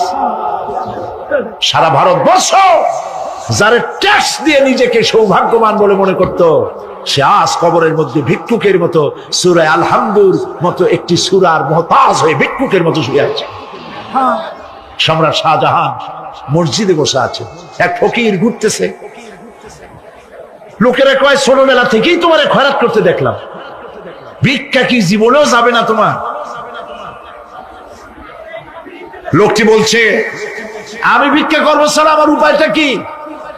এই লোকটি আমি ভিক্ষা করা ছাড়া করবো কি? লোকেরা তো আমার 60 টাকা 50 টাকা 100 টাকা দেয় না, 4 আনা 5 আনা 1 টাকা এই আমার দেয়, এ দিয়ে আমি বড় লোক হবো কেমন? লোকটি বলছে, আচ্ছা দেখো তুমি তো জায়গা মতো যাইতে পারো নাই, বাদশার কাছে যাও, এমন দেওয়া দেবে জীবনে আর খয়রাত করা লাগবে না। তো বাদশার কাছে কি খয়রাতি যাইতে পারে কোনোদিন? হ্যাঁ এখন পারবা। কেমনে? সম্রাট শাহজাহান এখন একা একা মসজিদে আছেন। তখনকার এসব বাদশারা অনেকে নামাজি ছিলেন, দিনদার ছিলেন। ফকির দরজার কাছে দাঁড়াইয়া দেখতে পাচ্ছে কেউ নাই, দেহরক্ষীরা দূরে দূরে দাঁড়ানো। বাদশাহ মসজিদের ভেতরে বসে হাত তুলে ঝুলতেছে আর কাঁদতেছে, চোখের পানি দিয়া দাঁড়িয়ে ভিজে ভিজে পড়ছে। এই দৃশ্য অনেকক্ষণ দেখলো ফকির। কিছুক্ষণ পর সম্রাট শাহজাহান মসজিদ থেকে বেরিয়ে আসছে। ফকির বলছে, আসসালামু আলাইকুম হুজুর। তিনি বললেন, ওয়ালাইকুম আসসালাম। চলে গেল। বাদশা বলল, আমার কাছে তো কেউ আইসা কিছু না চাইয়া তো যায় না, এরে দেখলাম খয়রাতির মতো কিছু চাইলো না, বেটা ভয় করলো নাকি? এদিকে আসো। আসছে। ভয় পাইছো? কয় না ভয় পাইনি। তো কিছু যে চাইলে না? ফকির বলছে, জাহাপানা সত্যিই কিছু চাইতে আসছিলাম, তারপর চাইলে না কেন? ফকির বলছে, জাহাপানা সারা জীবন ভিক্ষা করেছি, আর আজ দিল্লি সম্রাটের কাছে বেশি পাওয়ার লোভে এসেছি না, কিন্তু আপনার দশা দেখা আমার জ্ঞানের চোখ খুলে গেছে। আমি লক্ষ্য করে দেখলাম, আমি সম্রাটের কাছে চাইতে এসেছি, হাত তুলি নাই, বিনয় প্রকাশ করি নাই, চোখের পানি ফেলি নাই, কিন্তু লক্ষ্য করে দেখলাম দিল্লির সম্রাট আমার চাইতেও বড় ভিক্ষুকের মতো। আবার কোন সম্রাটের কাছে হাত তুলে কান্দে? আমার জ্ঞানের চোখ খুলে গিয়েছে, আমি বুঝতে পেরেছি সম্রাট কান্দে যেই সম্রাটের কাছে, তারে ছাড়া আর কারো কাছে জীবনে চাইব না। এই কথাই সূরা ফাতিহায় প্রত্যেকদিন পড়ি, বুঝি না কি পড়ি। ইয়াকা না'বুদু ওয়া ইয়াকা নাস্তাঈন। আয় আল্লাহ, একমাত্র তোমার গোলামি করি আর তোমার কাছে সাহায্য চাই, তুমি ছাড়া কারো কাছে সাহায্য চাই না। কলিজা সাফ করুন। কোন মরা পীর, কোন জিন্দা পীর আপনার মনের আশা পুরা করতে পারবে না, পারবে না, পারবে না।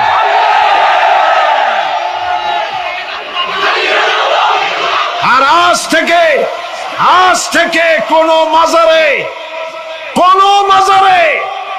টাকা দিবেন না, পয়সা দিবেন না, আগরবাতি দিবেন না, মোমবাতি দিবেন না, গোলাপ পানি দিবেন না। কারা কারা দিবেন না হাত উঁচু করে দেখা। সুবহানাল্লাহ, আলহামদুলিল্লাহ, লা ইলাহা ইল্লাল্লাহ, সুবহানাল্লাহ, আলহামদুলিল্লাহ, লা ইলাহা ইল্লাল্লাহ, সুবহানাল্লাহ,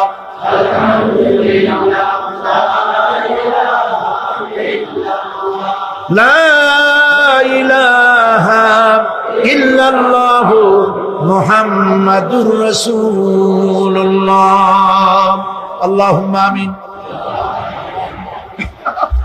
রব্বানা যালামনা আনফুসানা ওয়া ইন লাম তাগফির লানা ওয়া তারহামনা লানাকুনান্না মিনাল খাসিরিন। রব্বুল আলামিন, তাম পৃথিবীর মাটির নিচে যত মুমিন মুমিনাত শুয়ে আছে, আল্লাহ কবরগুলি কি জান্নাতের টুকরা বানায়া দাও। আয় আল্লাহ তাআলা, এই মুহূর্তে মনে পড়ে গেল আমাদের মা বাপের কথা। রব্বুল আলামিন, আমাদের আব্বা জান কত বছর আগে দুনিয়া থেকে বিদায় হয়ে গেল, নাম ধরে আর কেউ ডাকে না। কত কষ্ট করেছে, ধান বিক্রি করে, সুপারি বিক্রি করে, নিজের পেটে না দিয়া নিজের ভালো জামা না বানাইয়া আমাদের লেখাপড়া শিখাইছে, বাড়িঘর বানালো। আর একদিন তোমার ডাকে সাড়া দিয়া চলে গেল। যুগের পরে যুগ চলে গেল, বাপের মুখ আর দেখি না। আল্লাহ তাআলা, আমাদের আব্বা জান যাদের দুনিয়া থেকে বিদায় হয়ে গেছে, কবরটাকে বেহেশত বানায়া দাও। তুমি সম্রাটের সম্রাট, তুমি রাজাধিরাজ, তোমার মহব্বত ছাড়া কোনো মহব্বত যেন কলিজায় থাকে না মাবুদ। তোমাকে ছাড়া কাউকে যেন ভয় করি না মাবুদ। সারা জীবন শিরক আর বিদআত থেকে আমাদের তুমি বাঁচাও। আল্লাহ, তোমার জাহান্নামকে আমরা ভয় পাই। আল্লাহুম্মা আজিরনা মিনান নার, আল্লাহুম্মা আজিরনা মিনান নার, আল্লাহুম্মা আজিরনা মিনান নার। রব্বানা তাকাব্বাল মিন্না إنك أنت السميع العليم وتب علينا إنك أنت التواب الرحيم سبحان ربك رب العزة عما يصفون وسلام على المرسلين والحمد لله رب العالمين واجعل آخر كلامنا عند الموت لا إله إلا الله মুহাম্মাদুর রাসূলুল্লাহ। কিয়ামতের দিন আল্লাহ পাক তোমাদের সাথে কি ব্যবহার করবেন। এই আয়াত নাযিল হওয়ার পর আল্লাহর হাবিব তার মেয়েকে ডাকলেন, জামাইকে ডাকলেন, নাতিদেরকে ডাকলেন, আহলে বাইতদেরকে ডাকলেন, আর বললেন, ও আমার মেয়ে, কলিজার টুকরা ফাতেমা গো, শোনো, কেবলমাত্র আয়াত নাজিল হয়ে গেল, আল্লাহ পাক আমাকে শুনাইছেন, কিয়ামতের দিন আমি জানি না আমার সঙ্গে কি ব্যবহার করা হবে, আর এও জানি না যে তোমাদের সাথে কি ব্যবহার করা হবে। ও আমার কলিজার টুকরা মেয়ে ফাতেমা, কিয়ামতের দিন মুহাম্মদ সাল্লাল্লাহু আলাইহি সাল্লামের মেয়ে, এই হিসাবে তোমার নাজাতের ফয়সালা হবে না। ও আমার কলিজার টুকরা নাতি হাসান আর হোসেন, কিয়ামতের দিন মুহাম্মদ সাল্লাল্লাহু আলাইহি সাল্লামের নাতি হিসাবে ফয়সালা হবে না। ও আমার জামাই হযরতে আলী, কিয়ামতের দিন আমার জামাই হিসাবে নাজাতের ফয়সালা হবে না। আমল যদি ভালো হয় ফয়সালা ভালো হবে, জান্নাতে চলে যাবে। আমল যদি খারাপ হয়, কার নাতি কার জামাই দেখা হবে না। সুবহানাল্লাহ। কঠিন কিয়ামতের মাঠ। এই পরকালের বিশ্বাস যদি কলিজার মধ্যে ঢোকে, মানুষ ভালো হয়ে যাবে। কোন সুবহানাল্লাহ। আপনাদের দৃষ্টিতে পারবে। কথার জবাব যে দিলেন না, পুলিশে কি মানুষের চরিত্র ভালো বানাইতে পারবে? পুলিশের চরিত্র ভালো বানাবে কেনা, সেটাই তো কথা। মানুষের চরিত্র যাতে ভালো থাকে মানুষের জন্য খারাপ কাম না করে সেজন্য পুলিশ, পুলিশ যাতে খারাপ কাম না করে সেজন্য আরো একটা ডিপার্টমেন্ট আছে না, তারা যাতে খারাপ কাজ না করে সেজন্য আর একটা আছে। এন্টি করাপশনের আবার এন্টি করাপশন আছে, তার উপর আবার এন্টি করাপশন আছে। এন্টিটার অভাব নাই। সুতরাং পুলিশ দিয়া, বিডিআর দিয়া, আর্মি দিয়া মানুষের, দেশের, জাতির চরিত্র ভালো বানানো যায় না। রাসূলুল্লাহ এ দিয়ে বানান না, এটা ইসলামের নিয়ম নয়। পুলিশ দিয়া, আর্মি দিয়া দেশের মানুষের চরিত্র ভালো বানানো যায় না। চরিত্র ভালো বানানো যায় কেবলমাত্র পরকালের ভয় দিয়া। কিসের ভয় দিয়া? ওই যে মক্কার জীবনে ওই সমস্ত মানুষগুলি যারা চুরি করত, ডাকাতি করত, জেনা করত, বদমাশি করত, যারা শয়তানি করত, যারা মানুষকে খুন করত, এই মানুষগুলি এত ভালো হয়ে গেল, যারা চুরি ছেড়ে দিল, ডাকাতি ছেড়ে দিল, জেনা ব্যভিচার ছেড়ে দিল, এত ভালো হয়ে গেল, পৃথিবীর মধ্যে সেরা মানুষ তারা হয়ে গেলেন। জোরে বলেন সুবহানাল্লাহ। নবীর সাহাবীরা পৃথিবীর শ্রেষ্ঠ সন্তান, নবীর সাহাবীরা পৃথিবীর সেরা মানুষ, তাদের চাইতে সেরা মানুষ নবীদের পরে আর কেউ হতে পারে না। জোরে কোন সুবহানাল্লাহ। নবীর পরে পৃথিবীতে শ্রেষ্ঠ মানুষ কারা? সাহাবায়ে কেরাম রিদওয়ানুল্লাহ তাআলা আলাইহিম আজমাইন। ওনারা তো কুফরের মধ্যে ছিলেন, শিরকের মধ্যে ছিলেন, চুরি, ডাকাতি, জেনা, ব্যভিচার এমন কোনো পাপ নাই যা করা হয়নি। তারপরে যখন আল্লাহর নবীর কাছ থেকে তাওহীদ, রিসালাত ও আখিরাতের দাওয়াত পেলেন, কি সোনার মানুষ এক একজন হয়ে গেলেন। সুবহানাল্লাহ। যারা ছিলেন নারীর সতীত্বের জম, তারা হয়ে গেলেন নারীর সতীত্বের পাহারাদার। যারা মানুষের মাল চুরি করত, ডাকাতি করত, তারা রাতভর মানুষের মালের পাহারা দিল, মানুষের রক্তের পাহারা দিল। সুবহানাল্লাহ বিহামদি। রক্ত ও সম্পদের পাহারা দিল। রাসূল বললেন, খাইরুল কুরুনে কারনি, সর্বশ্রেষ্ঠ যুগ তো আমার যুগ। বন্ধুগণ, এরপরে একটা জীবন আসবে ওই কিয়ামতের ময়দানে। এই পরকালের বিশ্বাসটা গুরুত্বপূর্ণ ব্যাপার। আমাদের সবকিছুর হিসাব দেওয়া লাগবে। আল্লাহ পাক বলেন, ইন্নাস সামআ ওয়াল বাসারা ওয়াল ফুআদা কুল্লু উলাইকা আনহু মাসউলা। নিঃসন্দেহে মানুষের শ্রবণ শক্তি, দর্শন শক্তি এবং তার অন্তঃকরণের কল্পনা সম্পর্কে আল্লাহ রাব্বুল আলামিনের কাছে জিজ্ঞাসিত হতে হবে। কান দিয়া কি করেছিলা, চোখ দিয়া কি করেছিলা, মুখ দিয়া কি করেছিলে, হাত দিয়ে কি করেছিলে, সবকিছুর জবাব আল্লাহ রাব্বুল আলামিনের কাছে দিতে হবে। সবটার জবাব দিতে হবে, কোনো কিছু বাদ যাবে না। এমনকি মনের ভিতরে যে কল্পনা আমরা করি, এই কল্পনার হিসাবও আল্লাহর দরবারে দিতে হবে। কোরআনে কারীম বলছেন, ওয়া ইন তুবদু মা ফি আনফুসিকুম আও তুখফুহু ইউহাসিবকুম বিহিল্লাহ। মনের ভিতরে তুমি যেটা কল্পনা করো সেটা প্রকাশ করো, অথবা তুমি গোপন রাখো, যাই তুমি করো না কেন, আল্লাহ রাব্বুল আলামিন এর হিসাবও তোমার কাছে নেবেন। ফায়াগফিরু লিমান ইয়াশাউ ওয়া ইউআযযিবু মান ইয়াশাউ ওয়াল্লাহু আলা কুল্লি শাইইন কাদির। মহান আল্লাহ পাক বলেন, করার পর তোমার মনের ভিতরে কি কল্পনা করেছিলে ওইটার হিসাব আমি নেব। হিসাব নেওয়ার পর যারে খুশি ক্ষমা করে দেব, যাকে খুশি শাস্তি প্রদান করব। সবকিছুর উপরে আল্লাহ রাব্বুল আলামিন শক্তিমান, সব তিনি করতে পারেন, সমস্ত কুদরত রয়েছে তার। সুতরাং মানুষদেরকে, আল্লাহর বান্দাদেরকে বিশ্বাস করতে হবে যে আমার কোনো কথা বাদ যাবে না।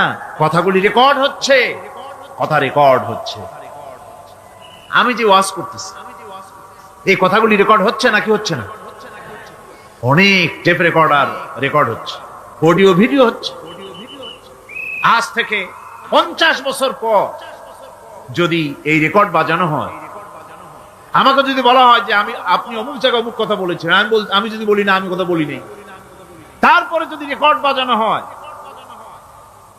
তাহলে আমি কথা যে বলি নাই যদি বলি, তাহলে এটা ধরা পড়বে না? সেখানে ধরা পড়বে না? তাহলে এই মানুষের কথা প্লাস্টিকের ফিতায় রেকর্ড করে 50 বছর, 100 বছর, 200 বছর, 500 বছর যদি প্লাস্টিকের ফিতায় এটাকে চলচ্চিত্র করে অথবা টেপ রেকর্ডারে করে যদি ধরে রাখা যায়। এই বুদ্ধিটা কে দিলেন কন্ত দেখি?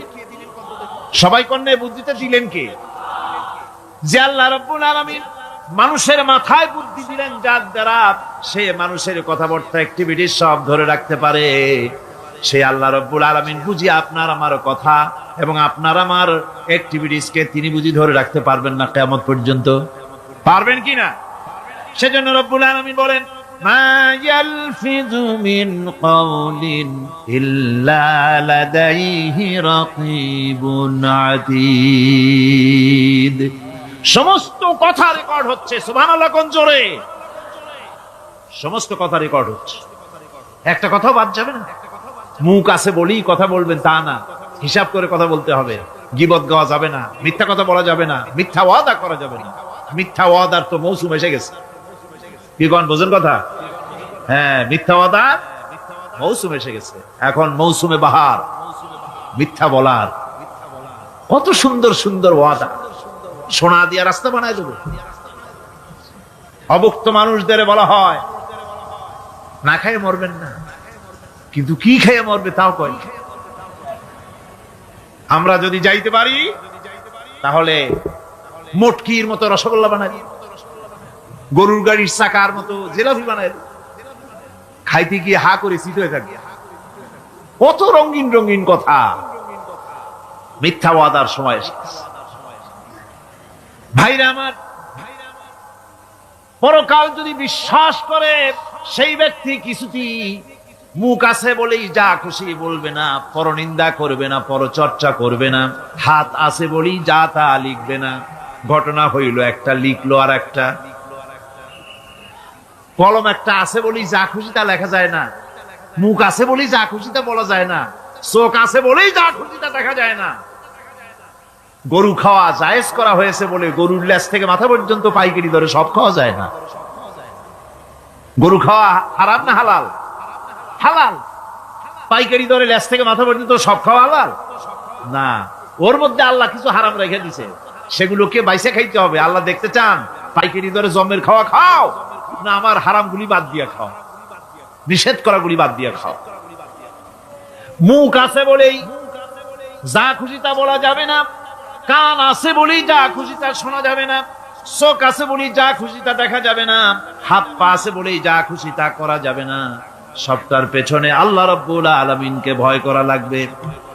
মহান আল্লাহ রাব্বুল আলামিন বলে, বান্দারে তোমার সমস্ত কার্যাবলী এমনকি তোমার চাহনিটা পর্যন্ত কার দিকে কি নিয়তে তাকায়ছো কেউ জানে না, আমি আল্লাহ রাব্বুল আলামিন জানি। وَيَعْلَمُ خَائِنَةَ الْأَعْيُنِ وَمَا تُخْفِي الصُّدُورُ।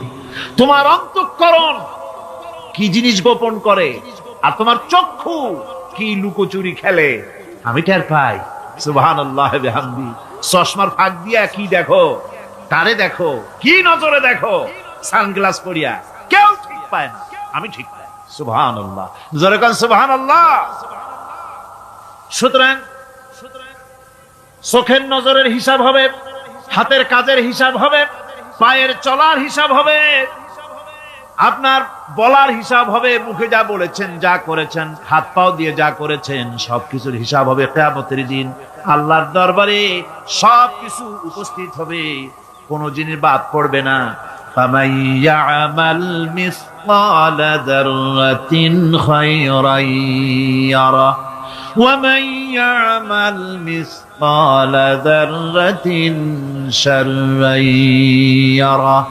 ছোট্ট একটা ভালো কাজ যদি করো তাও হাজির করা হবে সামান্যতম ভালো কাজও তোমার বাদ পড়বে না। আর ক্ষুদ্রতম কোনো খারাপ কাজ করলে তাও উপস্থিত করা হবে সব তোমার সামনে, কোনো জিনিস বাদ পড়বে না, সব দেখতে পাবে কিয়ামতের দিন। ভালো কাজটাও আর খারাপ কাজটাও আল্লাহর কাছে সেদিন আল্লাহ পাক মানুষের সামনে উপস্থিত করে দিবেন। আল্লাহ পাক বলছেন, সেদিন এই জমিন তার ভিতরে যা লুকায়িত ছিল জমিন সব বের করে দেবে। কাআন্নাহুম জারাদুম মুনতাশির। টিড্ডি ফড়িংগুলি পোকাগুলি মাটির থেকে যেমন বেরোয়, এ মাটির ভিতরে যা আছে কিয়ামতের দিন সব মাটি বের করে দেবে। ইযা যুলজিলাতিল আরদু জিলজালাহা ওয়া আখরাজাতিল আরদু আসকালাহা ওয়া ক্বালাল ইনসানু মা লাহা। এ জমিনকে ঝাঁকি মারা হবে প্রবল এক ঝাঁকুনি, প্রবল এক ঝাঁকুনিতে এই পৃথিবীর মধ্যে যা কিছু আছে সব বেরিয়ে যাবে। সুবহানাল্লাহ কইতে ইচ্ছা করে না মিয়ারা? এক ঝাঁকুনিতে পৃথিবী সব বের করে দেবে। মানুষ হয়রান হয়ে বলবে কি হয়েছে, এ মাটির হলোটা কি? আমার বন্ধুগণ, মানুষ হয়রান হয়ে গিয়ে বলবে মাটির কি হলো? আল্লাহ রাব্বুল আলামিন বলেন ইয়াউমাইযিন তুহাদ্দিসু আখবারাহা বিআন্না রাব্বাকা আওহালাহা। জমিনের উপরে যা ঘটেছে জমিন তা সব বের করে দেবে, সব প্রকাশ করে দেবে। আর এটা এই জন্য হবে যেহেতু তার রবের হুকুম হয়েছে, তার রব হুকুম করেছে বের করে দে। জমিনের ভিতরে আছে যা সব বেরিয়ে যাবে, আকাশ ভেঙে পড়বে, পাহাড় উড়ে যাবে, জমিনের ভিতরে যা আছে সব উপরে চলে আসবে। পৃথিবীতে সব শেষ, কিচ্ছু নাই, আকাশ নাই, পাহাড় নাই, সমুদ্র নাই, সব একাকার, চন্দ্র নাই, সূর্য নাই, তারকা নাই, গ্যালাক্সি নাই, মহাশূন্য নাই, সব শেষ।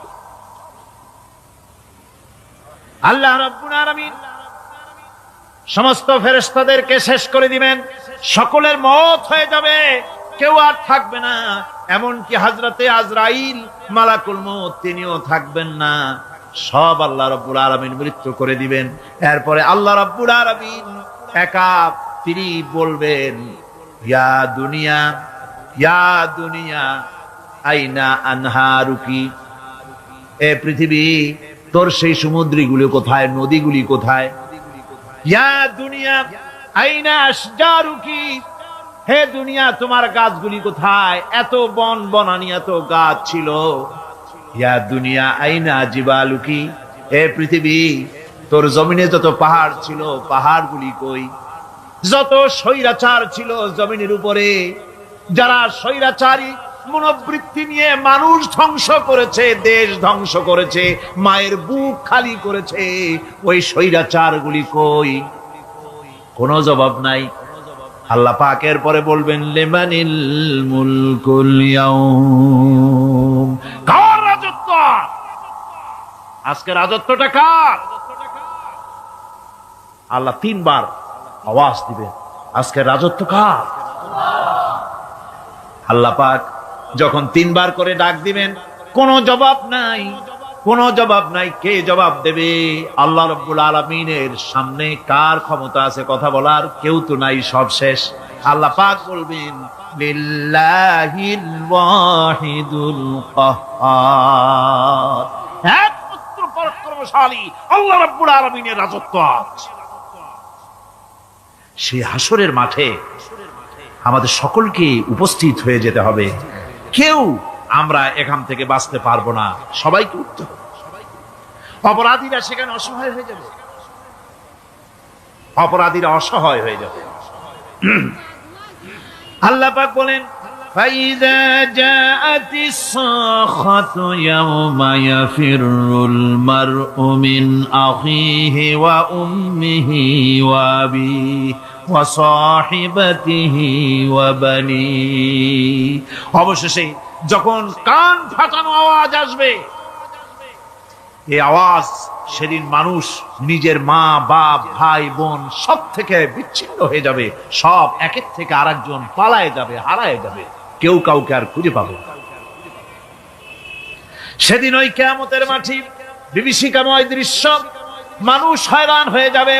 মাথার এক হাত অথবা অর্ধ মাইল অথবা এক বিগত এতটুকুন উপরে ওই প্রকাণ্ড সূর্যটার তাপ আসবে, গুনাহগারের মাথার চান্দি ফেটে গিয়া মগজগুলি গলে গলে নাক কান দিয়ে বেয়ে পড়তে লাগবে, জিহ্বাটা কুকুরের মতো ঝুলে নাভিস্থল পর্যন্ত পড়ে যাবে, মাটিটা সূর্যের উত্তাপে তামার মতো গরম হয়ে যাবে, সারা হাসর জুড়ে আওয়াজ হবে পানি পানি পানি।